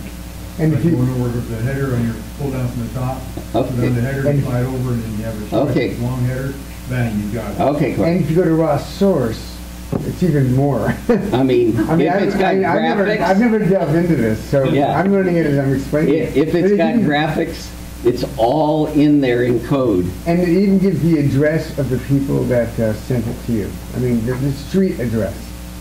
I mean, it gets really, really specific. It just Yeah, goes on and on. there's code for the graphics. Yeah. Yeah. So anyway, here it is. We Labs, and I saw it earlier. But it gives their street address in this case in Long Beach. Interesting. Yeah, I don't see it right now, but I saw it earlier. But you're only halfway through, so. Yeah. But it's basically what it's doing. If you'll scoot that or file it, off screen, the yellow button. Oh, you're right. Okay. Now scroll down. Go back and turn this off. Okay. And Yeah, see what I got. message default headers. Okay. See over there where it says We Labs down on below, right there. Up, right there. See, no. See where it says We Labs, 235 East Broadway, Long Beach. For that to get on the screen in the email, that is taking and running the code, and somewhere's in there they've got to put everything. This has to go here, the RSVP icons have to go so many over. It's really a nightmare. That's why we paid somebody to do my wife's website, and she says, well, you can make a change. Here's how you do it and all that stuff. And I says, whoa, that's machine language, or I said, forget it. And but I did do one for a lady where I used, if you've heard of it, iWeb. Now they no longer have it, or support it, but it's a phenomenal little program for writing. Very, very simple, and it's drag and drop.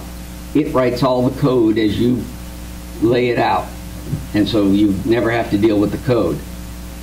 And it will run on some computers. I doubt if it'll run on the latest, but it's called iWeb.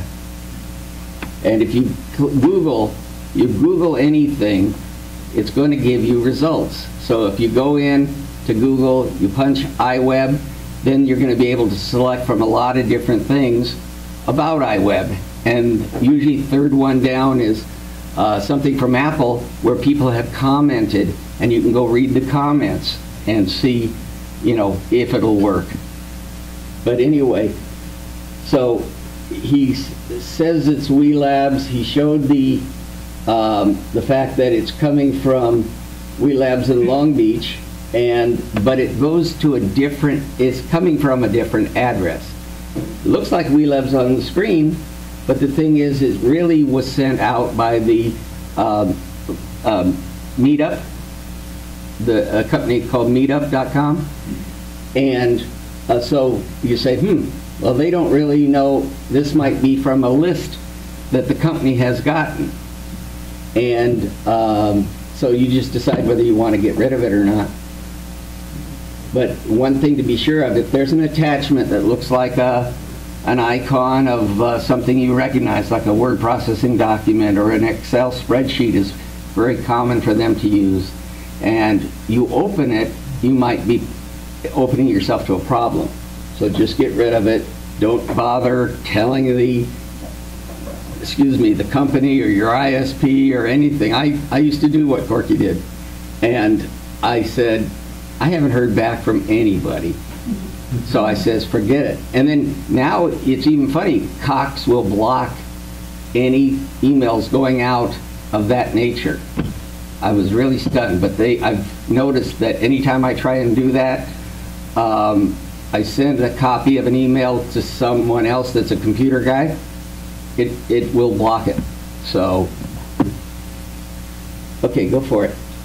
And another thing that you can do with Yosemite, and if you're running iOS 8 on the iPhone, is the handoff, which lets you start an application, a basic application that Apple gives you, like Mail or Safari or Messages, one of those. And their keynote and numbers and pages. You could start an application on, let's say, your Mac, and then continue it on your device, on your iPhone. If you're on the same wireless network and enabled it, and so far, if you're lucky. Yeah, well, they're still working on the bugs. They're still working out a few of the bugs, but somebody showed it, and it's basically, you're reading a book, for instance, on your computer, and you say, oh, I gotta go somewhere. So you take the phone with you, and you go to that place, Starbucks, for instance, and they have free Wi-Fi. You go in, and you can connect through the Wi-Fi back to your computer and continue reading the book. So right now I have this email open, and if I go to the lock screen, or if I double tap, I go off. No.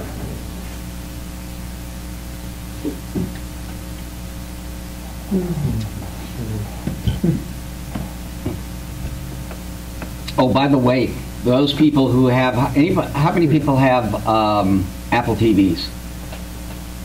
Okay, they're not making them obsolete, but the thing is the built into iOS 8, if you were to hook your computer up to your TV through an adapter, like I gave Stuart the adapter to plug into his, there are also video adapters that go to DVI or other things, and you plug it into your TV, that becomes one of the inputs that you select by input, and you can take and mirror it onto the screen and play it right from your computer.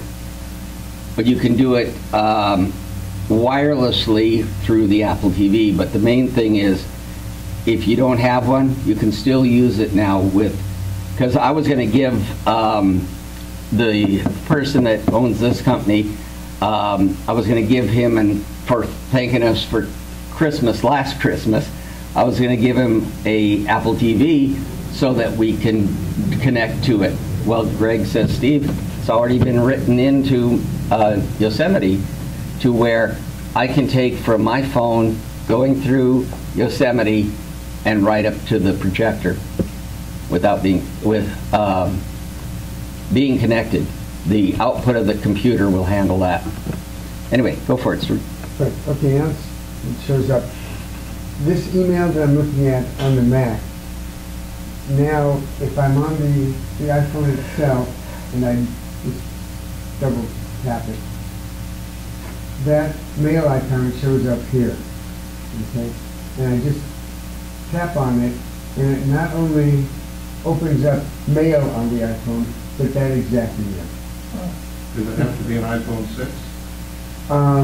That I'm not sure of. I would believe that it would.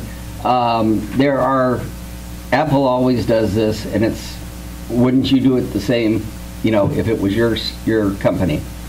Was basically, they add things, and they take away things, and then people scream, and they put them back in the next revision and stuff like that.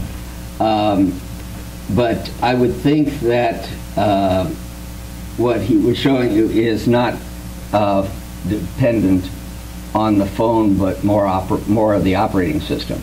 Like, for instance, my iPhone 5 cannot do Apple Pay because it doesn't have the near field communication that has in the 6s. I'm trying to do the reflector again. Okay. And also, if anybody has a question that they brought with them about Yosemite, we'll try and answer that. There is a website that you may want to put up that lists every new feature in Yosemite and gives a little description. Okay, what? Use that as a basis for going through the discussion. Oh, what is it? It's apple.com Okay.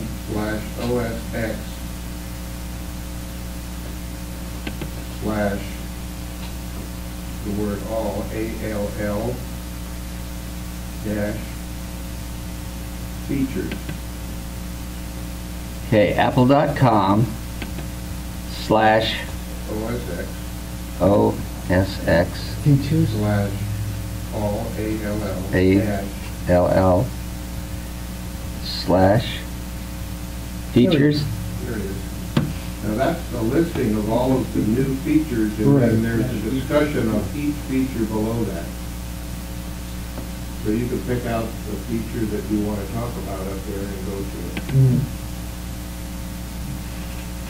Yeah, I mean, I know quite a bit about these, there's just so much to talk about. Well, don't worry, we'll fill in, Greg will fill in next month. How'd you get that on your iPhone? Yeah, it's a paid app. Reflector or X Mirage, you can use it either way. How did you get that on your iPhone? No, he's working off of his computer. How do you set it up on the phone? You mean the mirroring? Yeah. Oh, okay. Yeah, let me show you.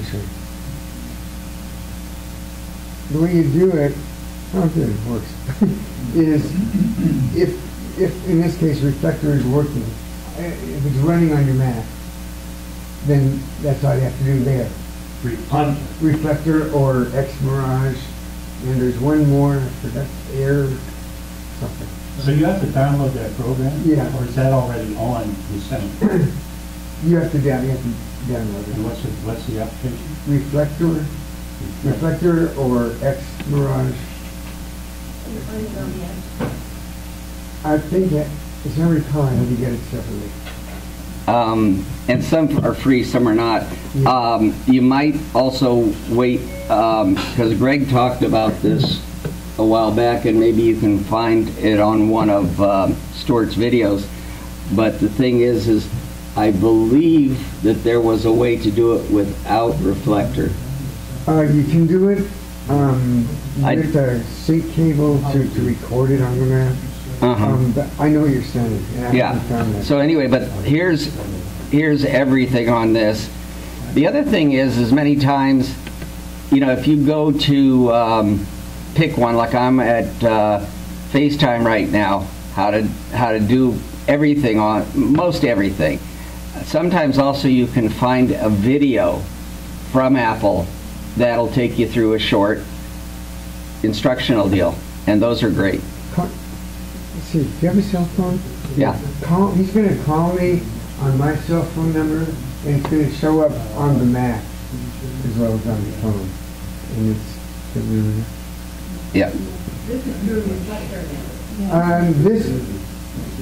The phone call is through Yosemite and iOS. Okay, the go. reflector is only showing the image.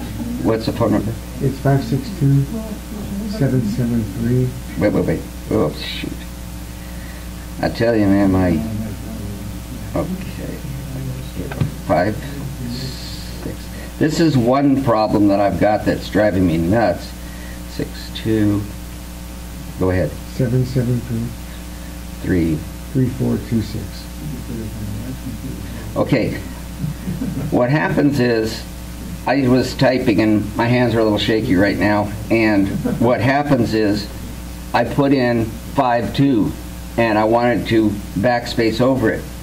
Every keyboard and every other app that puts up a little keyboard like that for phone, for inputting numbers, has the X at the top right.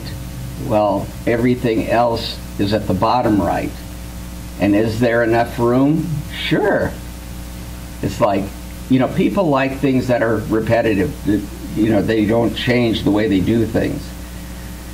And you can send in bugs, or anything you think are bugs or suggestions. So now, I'm getting the phone call on the phone and on the computer. I can hear it on the computer. I don't see it popping up right now. It should be in the notification list, but anyway. So much for Your that. call has been forwarded to an automatic voice message. Well, anyway, I don't even But you use it see, for that. if he wanted to do a demonstration or presentation, he could take and do that with the reflector. Shows his phone and it shows everything. Like for instance, here, let's do this. Let's go to recents and let's go to Stuart. And I'm going to call Stuart. Put your thing back up there, Stuart. Your phone. Yeah.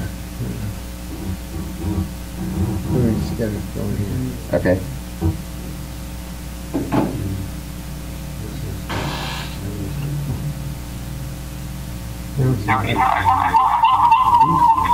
Hang on.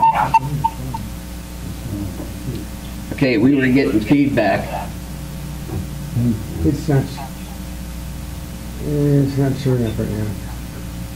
It's gotta be. There's your reflector up at the top menu bar. Yeah. Okay, go find one of the settings, device or window. Let's try this. Yeah. No, it doesn't show that. Maybe it doesn't like. No, it just did it. There you go. Okay, go to window again. Minimize, no. Close that.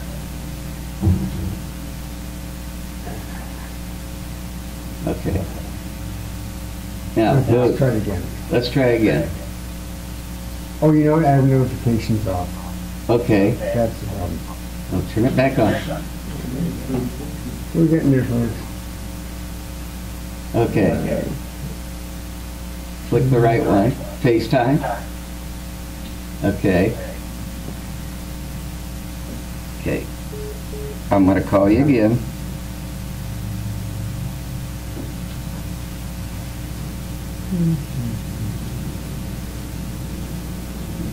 Where's your reflector? Reflector's on. It was.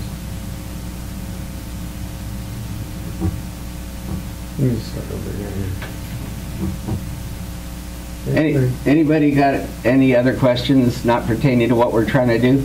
Yeah. This is Oh, there we go. okay. Okay, excuse me one second. We'll be back to you. Okay, so what's going to happen is I'm going to call Stuart. And I was thinking of doing this today, was putting in a call to Bruce Brown back east and have him talk to you guys. But see now, it shows what is on Stuart's screen. He can mute, he can use a keypad, but anything that is lit up, like add a call or... This side, That's a didn't do the thing. that's a QuickTime image symbol. Voice line maybe? Okay. Oops. Okay. Okay. Yeah, we don't want to do it to the computer, Right. although we could. You know what? It just doesn't seem, at least in that right now, it doesn't seem to do AirPlay and FaceTime. Oh, okay. Well, that's what I was going to do. Is I was going to show you that basically when you have your phone synced to the computer, you can have the phone call come to my, like for instance, my iPad. I'm sitting there at home at my desk and my phone rings, and shortly after that my iPad rings. Okay, and that's one of the features of the new iOS, is that you can say you don't have your phone, you're sitting downstairs reading a book or something like that, on the iPad you can answer a phone that way. You don't have to have the phone. So another thing too is if the phone rings and I'm upstairs in my office working, I can click on answer the phone. I can do my conversation while I check my emails or do a document. or you're adjusting somebody's glasses. No, I won't do that. Along that line, another feature similar to that my son uses is a Google phone. So That's off subject though. Yeah. All your phones ring, your work phone, your home phone, your cell Okay. phone, everything rings. Whichever one you answer first gets the call. Okay. So if you don't answer any of them, it takes a message, and then whichever one you pick up and use first takes the message. Okay. Now, what you can do in Yosemite, I don't know if it's similar to that or not, is you can make phone calls from your Mac if you're, again, if you're on the same Wi-Fi network and if your phone is on. Okay. I opened TextEdit and I typed in a phone number. This happens to be just a recording of Long Beach Airport information. But let's say you're on the internet and you don't have your phone handy, and your iPhone's in the other room or something, and you come across a phone number. If that phone number is the actual numbers, in other words, it's not an image of a telephone number like you might find on the internet. The actual numbers you can change around or read individually. You can dial that number right there. So I've typed in this phone number on TextEdit, and if I right-click on it, it'll give me the option to call this number to do a FaceTime video. In fact, why don't we try this? Why don't you give me your number, Steve? 949. Oh, you just need 683. 949. 683. 0323. Okay. Now, if I double-click it, and right-click it, and go to call, I get this window up here. It says call.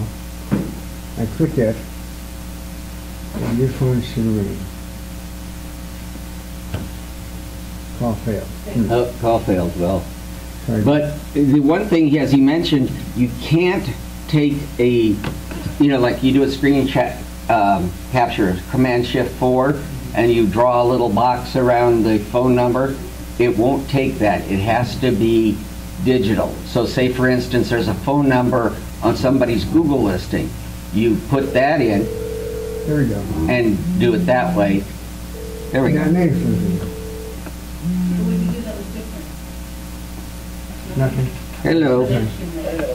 Now it says video. It looks like it's dimmed out. Yeah, so it's not doing that. Right. But, I mean, these features keep coming up every time they come up with new things. And like I said, some of them work, some of them don't work, but give it time. You have to set that up in FaceTime preferences. No. And you go to FaceTime preferences and check iPhone and cellular calls. On the device. Yeah, on that's the computer.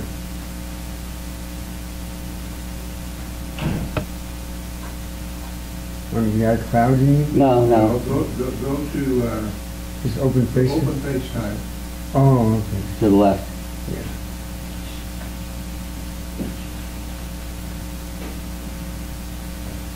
And go to preferences. Mm-hmm. Click on settings down there. Now to you, it's checked. Yeah, it's checked. Yeah, if you check this on. And then you put in the phone number that you want to start new calls from. That's yours. This is mine. Yeah. Yeah. Now, if you bring up a good point. If you are on your computer and you don't want your computer to ring, okay, you just uncheck that box, and your computer won't ring.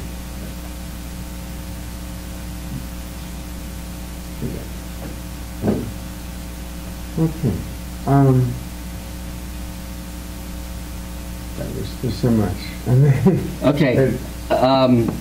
Let's see. I'm going to go back to the all new features in Yosemite, and if anybody has a question about any particular item, you want to bring it up?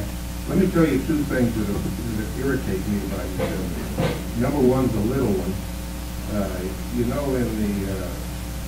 mail icon in your dock, you get a little red circle that tells you how many unread messages. Yep. No more. It's not there anymore? Yes, it is. I cannot get it to work. Okay. Now, let me mention something. Anytime you're in an app and something isn't doing something that it did before, first thing is go to the File menu. Excuse me. Open the app. Open the app. It worked in Maverick, but it didn't work in Yosemite. Okay. and go to Mail and go to Preferences. And see, you read every single one of those little check boxes, every single one, and somewhere on there probably is a box that you need to check or uncheck. And that will, see, like his, oh, there it is. Here we go. Show message headers, default, display unread messages. Yeah, the So- first one. Display unread messages. With a bold font, but that's, no, that's on when you're looking at the library list of the emails. It makes the message headers and who it's from and all that stuff, it makes it bold. And then once you've read it, it takes the little blue dot off, and it also makes it standard, regular. That works. Okay, so that's not it. Viewing, but there is a way to do it. Check rules. Check rule, no, rules? It was in general, I think. General, or, yeah, I think it was viewing to make them bold or not. Yeah, well, that we've got. Go back Go to back to general. general, it's in general. And it says, new message notifications, inbox, doc, unread count, inbox only. Yeah. Yeah, I got that.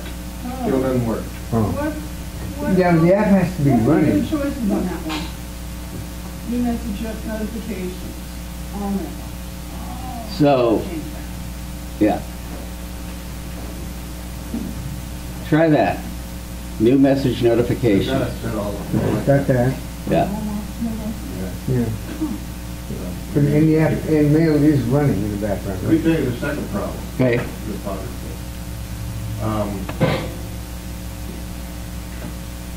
In a new mail message window, you can't access your contact list and select a random list of recipients.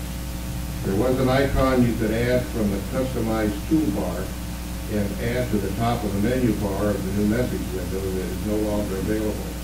What is available now is in the to CC or DCC line at the right end is a small circle with a plus in it. Clicking on it brings up your contact. However, I've not been able to access more than one at a time and then have to click on the circle for the next one. Okay, do what he's saying, Stuart. Okay, start a new mail. So there are times when I want to send to several people, and I have opened up my contact list in the mail, and then hold down the command key and randomly select the one that I want. Right. Now that, click on that, it will open up, but you can only check one at a time. No, wait a second, though. See this? He's got family. He's got Long Beach Airport. I don't want to make a group. You don't want to make a group. All right, I'm not sure I understand. Okay. Well, it's basically, you used to be able to go, Stuart, to the address book. It was up at the top, and you'd say address book, and it would give you your address book, and you can go click, click, click, click, and it would populate it as you're clicking. Right, holding down the command. Yeah. Now, you may try the option key. You may try them all. Oh, okay. But I would do this is I would just go to the Apple Store. They're free, and post that to one of the geniuses. Is say, this is the problem I'm having. Why? And like that problem with the circle, red circle, I depend on that to tell me when there's mail. And those guys should know the answer. And if not, the same thing that I had was they'll push it up the line. Because if you're having it, somebody else is having it, probably. You're right. I understand what you mean. I see what you mean. Yeah. Don, what was your question before? Oh, well, you said different than what we were talking about. I just wondered if you give me a real brief summary. I want to dictate to my computer and have it print. Yeah. Is that possible to do it? And is there a quick something? There is, and I don't know how to do it yet because I do most of my dictation on the phone. And I'll tell you something, it's really been a problem where, say for instance, I'm doing let's say a note, for instance, and you'd say new, and it gives you the date and all that stuff. And down at the bottom, next to the space bar, is a little microphone. And you can press the microphone, and it'll do that. And now it is taking everything I'm saying and converting it to text. And see, it did it right on the fly, okay? Didn't have to send it to Apple. It used to be with, like, I forgot which program it was, where when things were first getting started with voice recognition, it would take and send it to a server that would take it, decrypt it, or decode it, and send it back to the phone or to the computer. And those got to be a real hassle. And I'll tell you one thing, by doing it this way with the little phone on the keyboard, it's taking what I'm saying, which is really good, and it's putting it down, and you can press and add to it if you get too many words. But the thing is, it's immediate, near immediate. Whereas if you go to, let's say, Messages has a deal where you want to make a new message. Now you've got two microphones. You've got microphone over there, back. Okay, so you got a microphone right here, and you've got a microphone down here. What this does, right here, not emoji, no. Okay, you press that little microphone, and it will now convert everything as I'm speaking it into text and types it in to that where it's supposed to go. And when you're all through, that's it. You press done and you're done. It has converted it for you. If you do it with this microphone... How do you get that to your computer? Pardon me? How do you get that to your... No, there's a different setting on the computer. No, but I mean, can you transmit that to your... Oh, yeah, sure. Instead of doing a message, I can do it as an email. Or as email? Yeah, sure. Hang on. Let me go to mail. Always proofread what you... Oh, yes. Oh, yes, I'll tell you. I had this one thing, and I was talking about the kid's son, and I was blah, blah, blah, blah, blah, getting along, you know, and it was where they'd send it back to Apple. And even this, you have to check, because sometimes you're going along, and it thinks you said shut, and it put shit. And you don't pay attention, and you send that, and I call the kid a little shit, you know. So you got to be very careful. But the fastest way to do that is to use the... Okay, now this one only has, in a message, it only has the microphone that's within the, or the converter that's in the phone, which is fantastic, because I can remember back on the Apple II days introducing something that converted text to speech, speech to text, and just the noise in the room would start putting in random words because it was sensitive to everything. So even this will pick up something like it did for me one time. Was my wife was talking. So when I stopped talking for a second, her voice got picked up and it typed what she said. So, but it is so handy. I mean, for instance... So you take that and you put that into an email? You take and you can say new message. You send it to your email address like this here. Can you airdrop it? Oh yeah, there's so many ways to do it. What other languages are available? It says English. I don't know, Quirk. That's something you have to... Right on the screen, or you just click on it, right? Oh, look. It says, when I said Quirk, it says Quirk. Okay? So, and I said, that sucks, you know.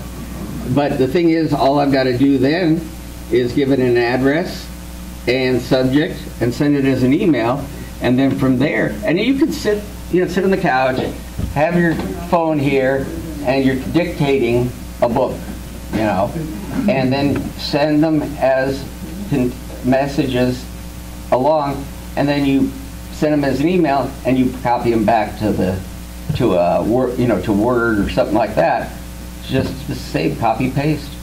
Yes. Right on your email keyboard also. You can just type it right into your keyboard. Oh yeah, that's what I was doing right here.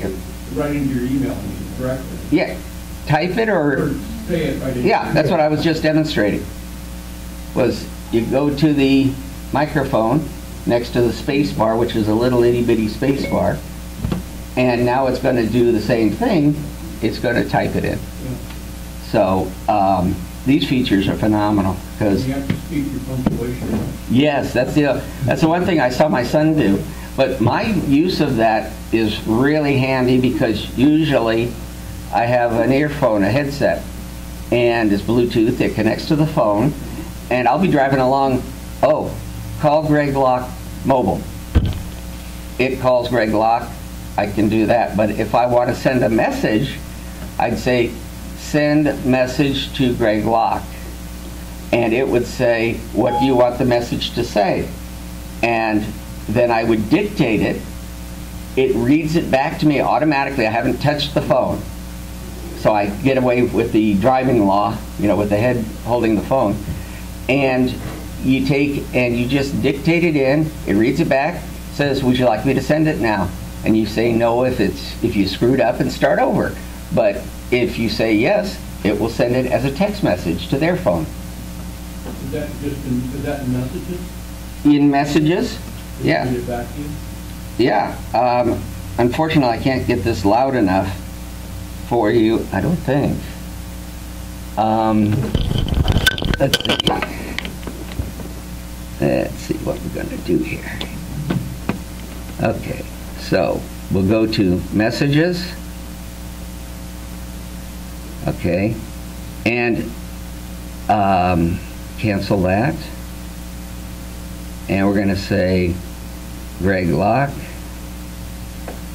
And I go to messages and I press the little button, the microphone down in the lower corner, and there's multiple ways to do this dictating where, there you go.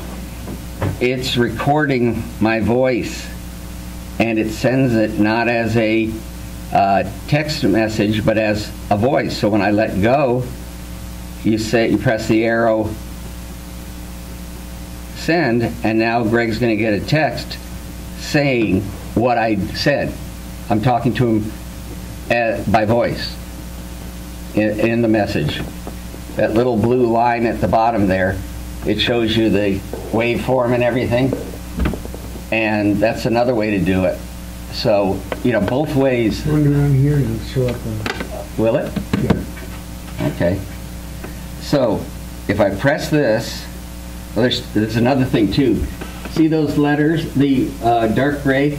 It says I, then, or the, I'm. What happens is I don't know how to do it. Exclamation point. Okay, so if you like to type, that's how it's going to, you can do it that way. Or I can say cancel, new, and I can go down to, come on.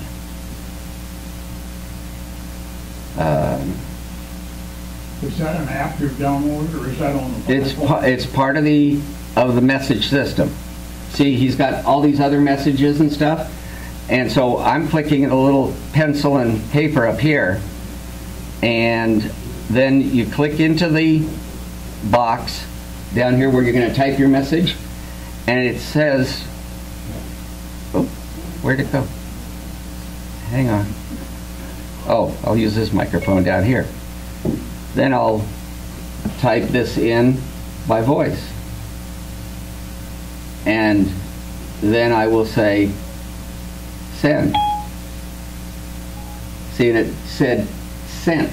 It heard me as sent. You've got to be clear, distinct. You don't have to be computer, but you try and be a little monotone. And it will do all that. And then when I say send, it can't send it because it's grayed out because I don't have what? No. Address sheet. Bingo. So you could do that too. I could say, You can send a photo, a video, an audio. yeah, Steve Spiegel.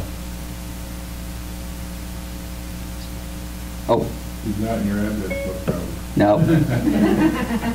Steve Spiegel. No? No. Yeah, it's because you said, yeah. I said no. So you got to take it and back it out.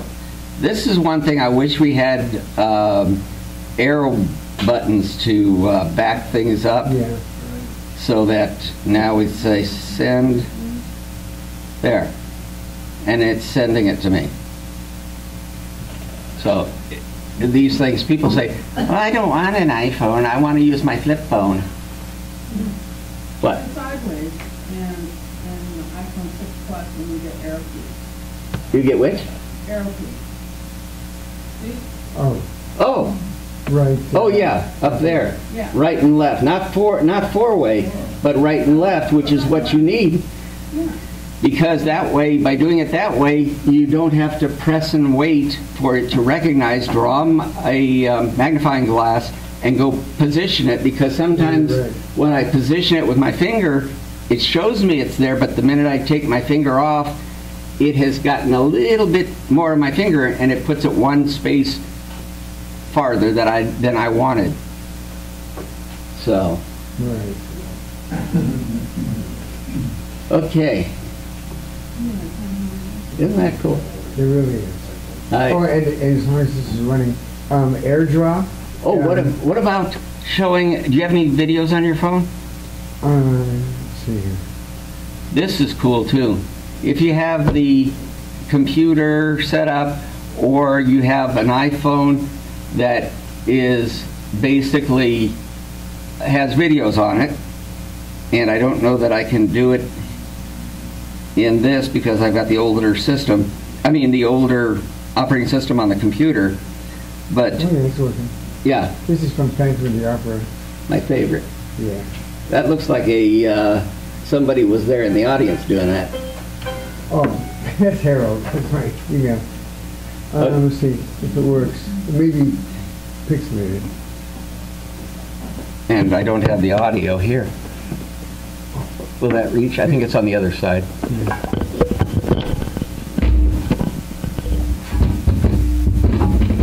There you go. And you got the volume up?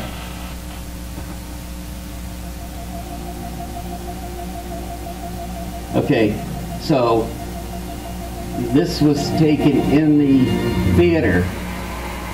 Oh, no, it wasn't. It was a special. It was, yeah, in the Royal Albert Hall. But the thing is, I have my son's videos on my phone as examples, and I'll say, oh, here's one that my son did for Royal Caribbean Cruise Lines, and they have a set up there, and I can play it.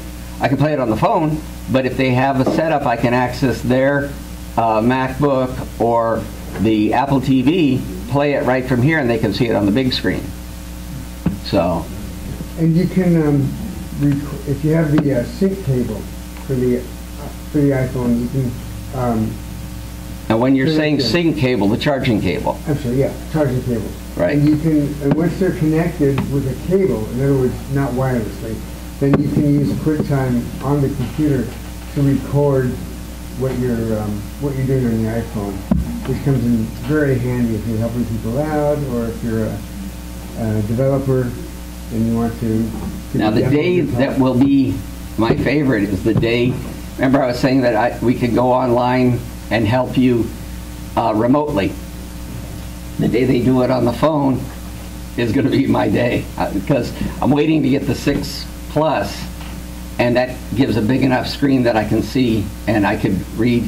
Now, my son has something. I think the TeamViewer app will allow you to do that. Yeah. The other thing is my son, because he has all day to play, he finds out these different deals of what he can do with the phone, and like he can control his computer in the other room, or when we're out, excuse me, with some kind of a, like, what was that called? Log me in or something? Log me in's a pay, so we don't use that anymore. But you can control your computer and work on something. See if I can find, here's AirDrop. AirDrop is the local network between your device and your computer, or between your computers. And if you want to move a file, for instance, if I have a photo on my iPhone here, and I don't want to sync it to the computer, I just want to send it, or a video. Click on don't see who you're looking, oh wait, no, don't see. Okay, Allow me to be discovered by contacts, by no one, by contacts, so I should, how would I do that? or by everyone. I just click there, and then you should show up here. And this is on the phone? Yeah. Oh. No, that's just on the, there you go, now you're showing up. It's just on the, Oh, yeah, my phone was on, but until I slide it and then punch in my key, it won't show up, it's not transmitting. so if I have a photograph of, let's say this one, just an intersection, okay, I want to send it to him. I will go to AirDrop on my iPhone by pressing on the up arrow to choice. Then it gives me all these choices what I can do with the photograph. Messages, mail, photo sharing, Twitter, Facebook, etc. Copy it, slideshow, AirPlay, etc. Okay, But if I want to send it to him, you'd say send AirPlay. yeah. No, I would do AirDrop. But AirDrop. You're not showing up on my phone. Oh. But what I can do instead. Oh, but the other thing you did was AirPlay was for video. Let me turn off. I'll turn off. There you go. Okay. So right down here, it's dimmed out right now. Yeah. But here's AirDrop. And I'll say everyone is discoverable. Okay. Okay. Turn on your iPhones, take it off sleep, and see what happens. So now, it's still not showing up. Okay, I'll do it the other way then. I'll send it from my Mac to the computer. So let's say it's, I'll send it to myself. Well, now it shows up. Okay. Is AirDrop something I've got to download, or should? No, it's part of the operating system. See it, how do I find? I don't see an icon for it. Swipe up from the bottom. Oh, no, there you go. Okay, up from the bottom, what he's saying is, if you have a black iPhone, don't touch on this bottom row. You got to go outside the box, up and slide up. And this is your quick. All right, now everybody's showing up. It's taking a while. It shows up. You just. No, don't touch. So if I want to send a photo. Here? Oh! Takes a little bit of practice. And here's the other thing. I've got Lloyd's. Yeah. Show them on there, swiping up from the bottom to get that. Okay? So basically, rather than going to preferences or settings, you go swipe up from the bottom. You can turn off your phone without the quickest time. Swipe up, touch. That turns on Wi-Fi, that turns on Bluetooth. If you don't want to get calls at a certain period of time, you click on the moon, it will go to voicemail, any calls. You can lock rotation with that. You can play a video by pressing play. This turns on the flashlight in your back of your phone. You got a calculator, and you can take a picture. This tells you what connections he's got it here to the MacBook Air, and AirDrop is everyone.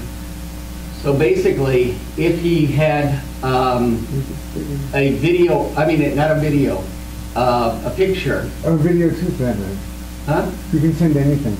Well, but the thing is, you have to have the thing to drop in on it. Right. But basically, what would happen is, he can take, oh gosh, well, you can't do it because it has to be on the desktop.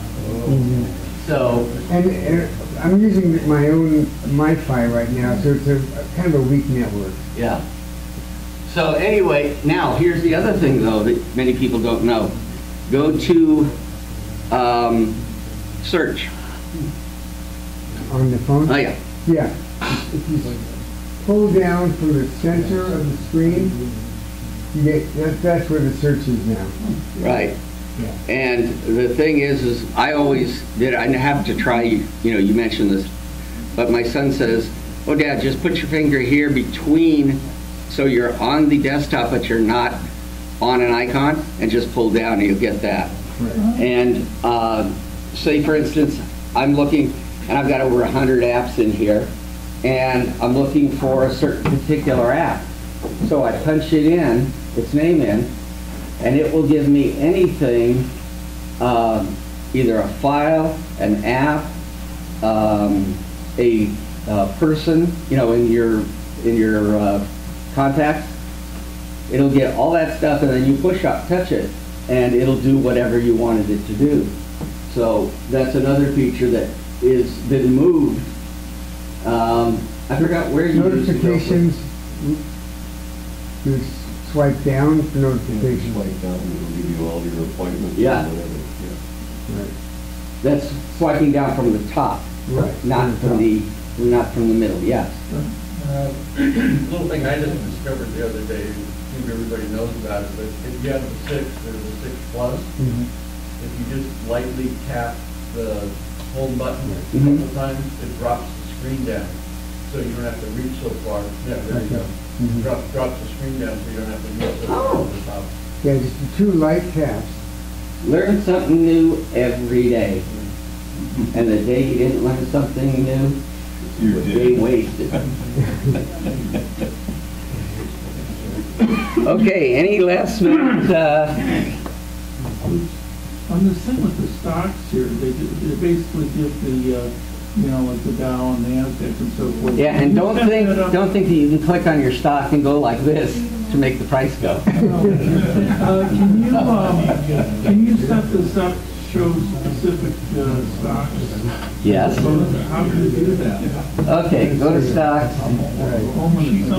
You're going to have to go to Look at this. Okay. It did this, it got out of that, and it went into something like this. What did I do wrong? I think it's in the settings. Most of these things that are what we call widgets, they're have in the corner of them and a circle with an eye in it. That's for information. You touch that, the thing flips around, and you can put in a new stock or something, or take it out. What did I do? I touched something, and now it's downloading words.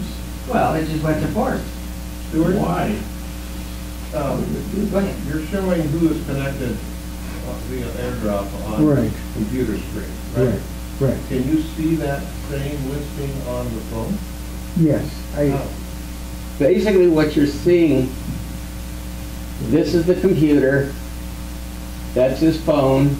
Okay, so I'll go through that photo that I want to show. You see how Barton showed up? Bring it to the front. Oh, sorry. There you Barton go. showed up. Again, the others aren't showing up just because it's a weak connection with my Now, Wi-Fi. Here, do this. Oh, it's got Bart. Okay, take that. Right. And it says tap AirShare to share with AirDrop. Right. So you go find that, you click on it. And Bart has to give permission to receive it. Now what's happening? Now it says sending. And then you'll go look in your photos. Oh! The phone came up. Just like that. Just like that. It's a miracle. It's a miracle. So, I mean, the only trouble with this is, there's 2 things that I've noticed with the advent of the internet and the advent of these computers, and, iPads and phones. One, it's changing the way we get data, get and receive, send and receive. But it also puts people out of work and out of business. So, for instance, you get a big behemoth like Amazon, and they sell everything. You look for something in Google about 2 things down here, and it takes you to Amazon, and that item at Amazon. And so you're buying books from there digitally. Well, what happens to the printers? What happens to the delivery people that move the books around to the different stores? All these different things, you're putting people out of work. So it's got its good and bad sides, and I love doing this, but you also got to look at the bad side of it. Is it does put people out of work.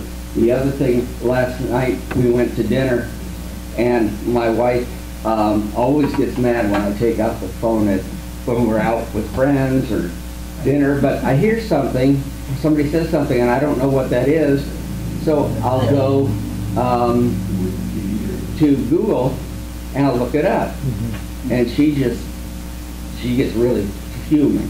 But the thing is, too, you go out to eat, and I watched last night, there was 2 ladies having dinner. Both were staring at their iPhones or phones, and they didn't talk once. What'd you do today? What? Anything we used to talk to. Their faces in that phone. And the kids next to me, I see these big, bright, colored screens. What are they doing? One has an iPad, one has something smaller, and they're both playing games. No conversation with their parents, no nothing. So it's got its good and bad points. Let me add one quick thing about the dictation. You can enable dictation. You talk, and it'll show up on the Microsoft Word or text edit. You go to your system preferences, dictation and speech, and this works in at least Yosemite and Mavericks. I believe it's either Mavericks or just before that. You had, if you wanted to truly work at decent speed, you had to actually download the entire program to the computer. But yeah, it's higher than what I've got, so because I don't have that. Okay. So you enable it here. Now this computer will do that. It'll handle the latest operating system because this is late 2008. But if it was older, it wouldn't happen. And Apple's old deal is, if it isn't current, they don't give it to you anymore. Now, they will give you older systems on disk. They'll mail it to you, or they'll give you a link to go download it at the App Store. You have to pay your money for it. So, and it's all, $20. You know what we used to pay for our Mac OSs at the earlier times? $129. Came in a box. You had to get from store or a other seller. And so now it was $20, and that was like, whoa, everybody's like, can't believe Apple's doing that. And now it's free. All the stuff to make the thing work is all free. And how come it's not going over there? I see why. In order to enable dictation, you click the on radio button, but then if you want enhanced dictation, in other words, not going to the internet and back, it's going to take a 1.2 gigabyte download. So.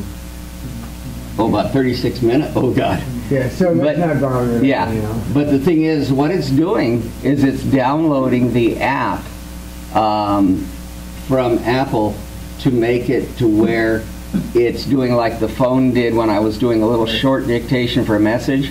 It's making it on here to put the that same app kind of situation in the operating system of the computer, and when you're working with the thing, once you're done, it doesn't stay there because it doesn't want to. They don't want to take up space, and I found this true with books or apps, where if you go look for an app and it has a cloud, you know, like say for instance the App Store, you go to the App Store off of any of your devices and you find the icon of the one you want, but you already own it, but you took it off your phone. You just dumped it, you know. You can take and re-download it. It's got a cloud symbol with a blue arrow pointing down, and you download it again. Some music the same way in iTunes, it's not there, even though it says it is. And sometimes you gotta sync it back onto it because they take up space. So let's see, if I hit the function key twice. Okay. Now, do you hear me? I hear you, Kiwasabi. That didn't work. It's because it's trying to go through the internet. Oh, okay. Well, anyway. I can show it. Yeah. But that's,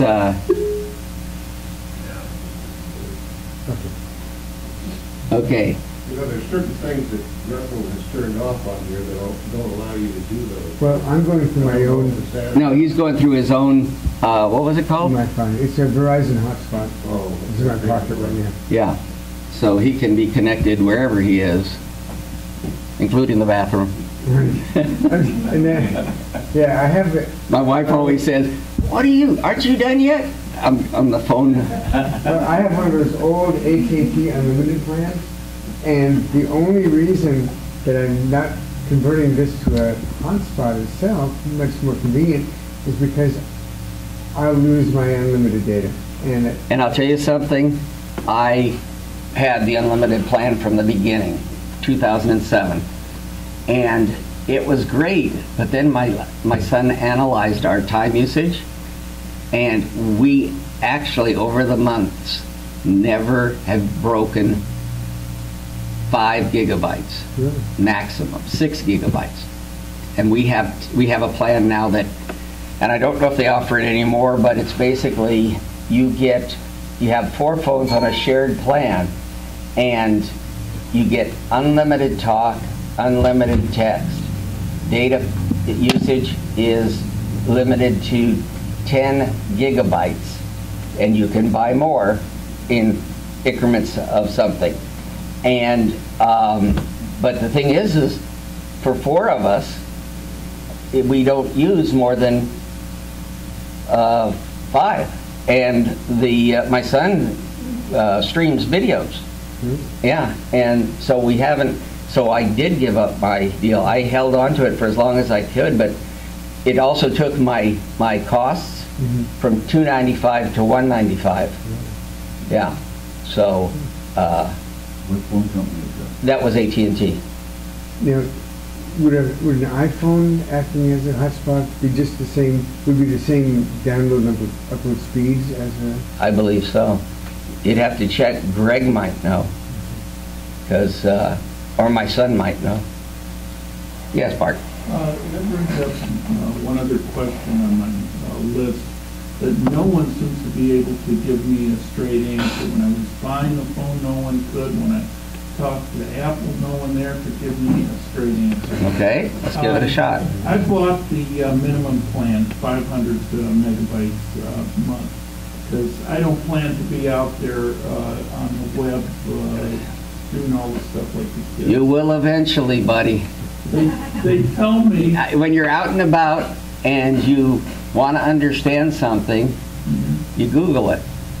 And like I said, my wife hates when I do that. But the thing is, it's there for you if you need it. You try 500 gigabytes, it will warn you you are close to the top. And 500 megabytes, I mean.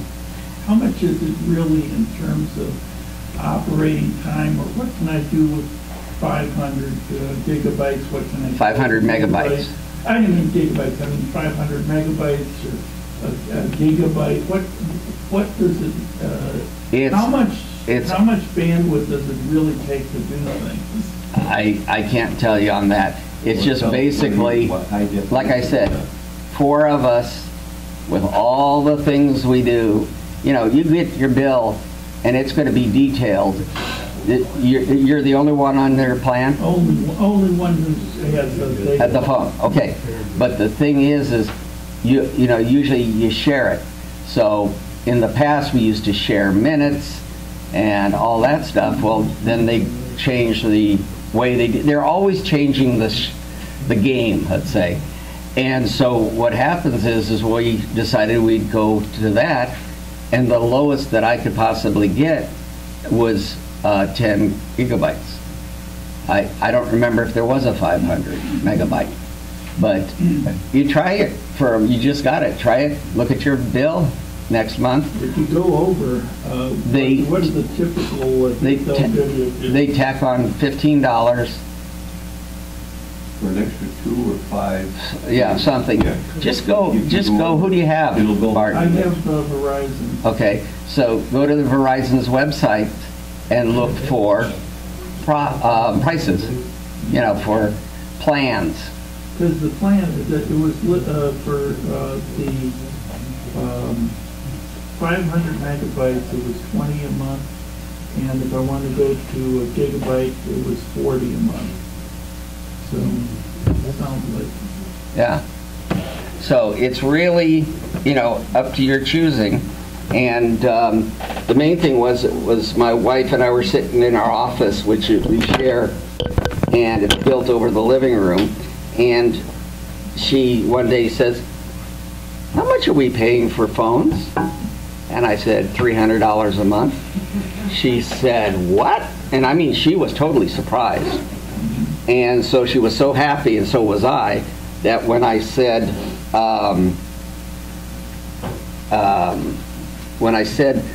that we were now paying $197 for 4 phones versus $297, she felt a lot better. And basically, I have seen people who's, you know, like say for instance, when I'm teaching my class at Leisure World, that they will take and their kids will buy a plan.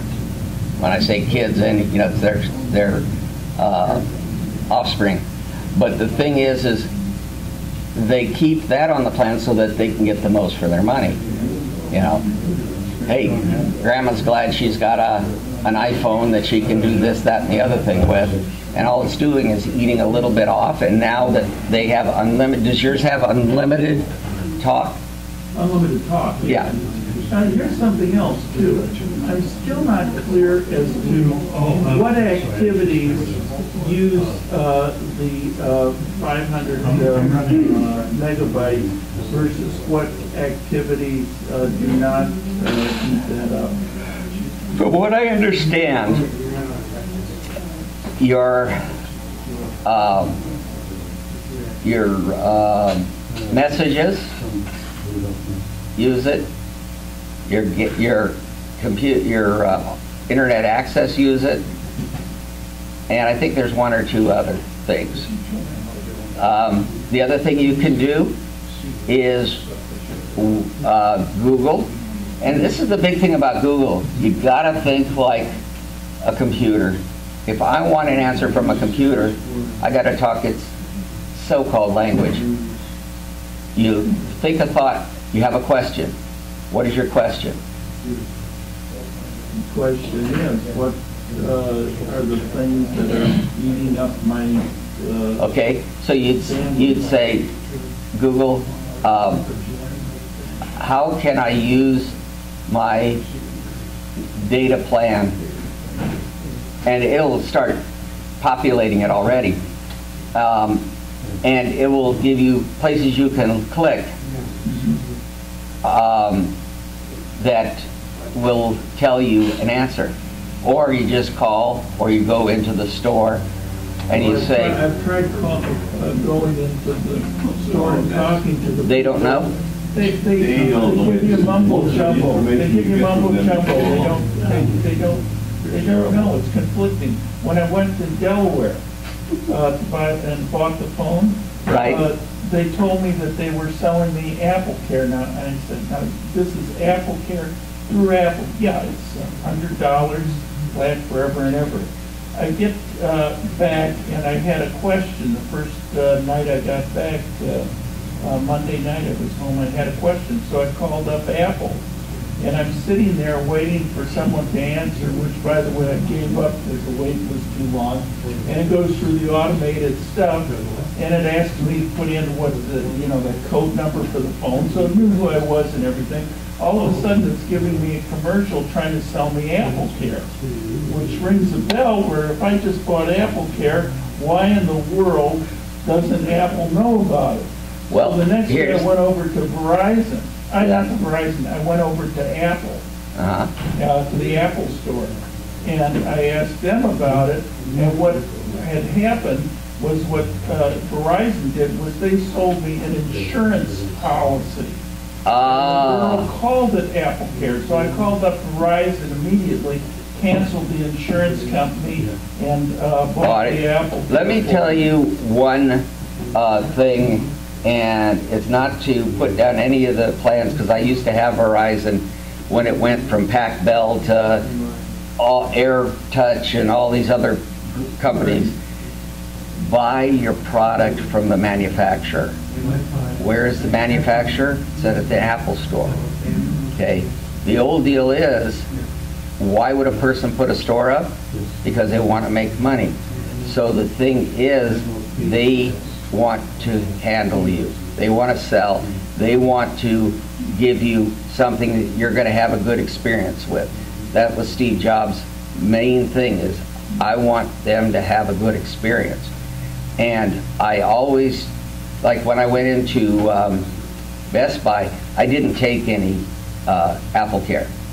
But if I wanted to, like somebody told me, well, I just bought a thing online from Apple. I said, did you buy Apple Care? It was a MacBook. And they said no. I said, well, go in and have them figure it out, because they don't do it like they used to. They got wise. They take, and if you don't buy it either on the same receipt or within a week or something, you can't get it at a year. Used to be you could wait a year, and just before it breaks, you order it, and sign up. Not anymore. So the thing is, if you want it, I tell people, if you want a phone, just go to the Apple store, okay? Don't deal with the different stores from the companies, because they don't know.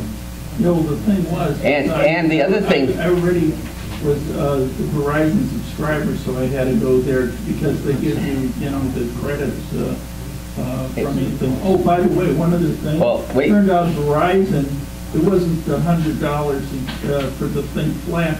They were going to. It turned out that they were adding $11 a month to my phone bill for. See, you got to get it clear. Yeah, but I tried to. Yeah. The girl now, there's a thing. There's a thing called Apple Care Plus. They don't know what they're talking about. Yeah. And Apple Care Plus does something like an insurance if you drop it or break it or something.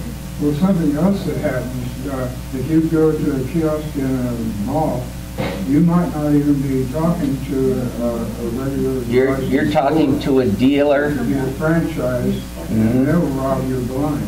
Well, the thing is like Costco. Costco, you go in and there's a kiosk at the end of one of the things, and it's got every possible phone company that they represent. And it's like going into a store, and we represent Sears, we represent Frigidaire, all these different things.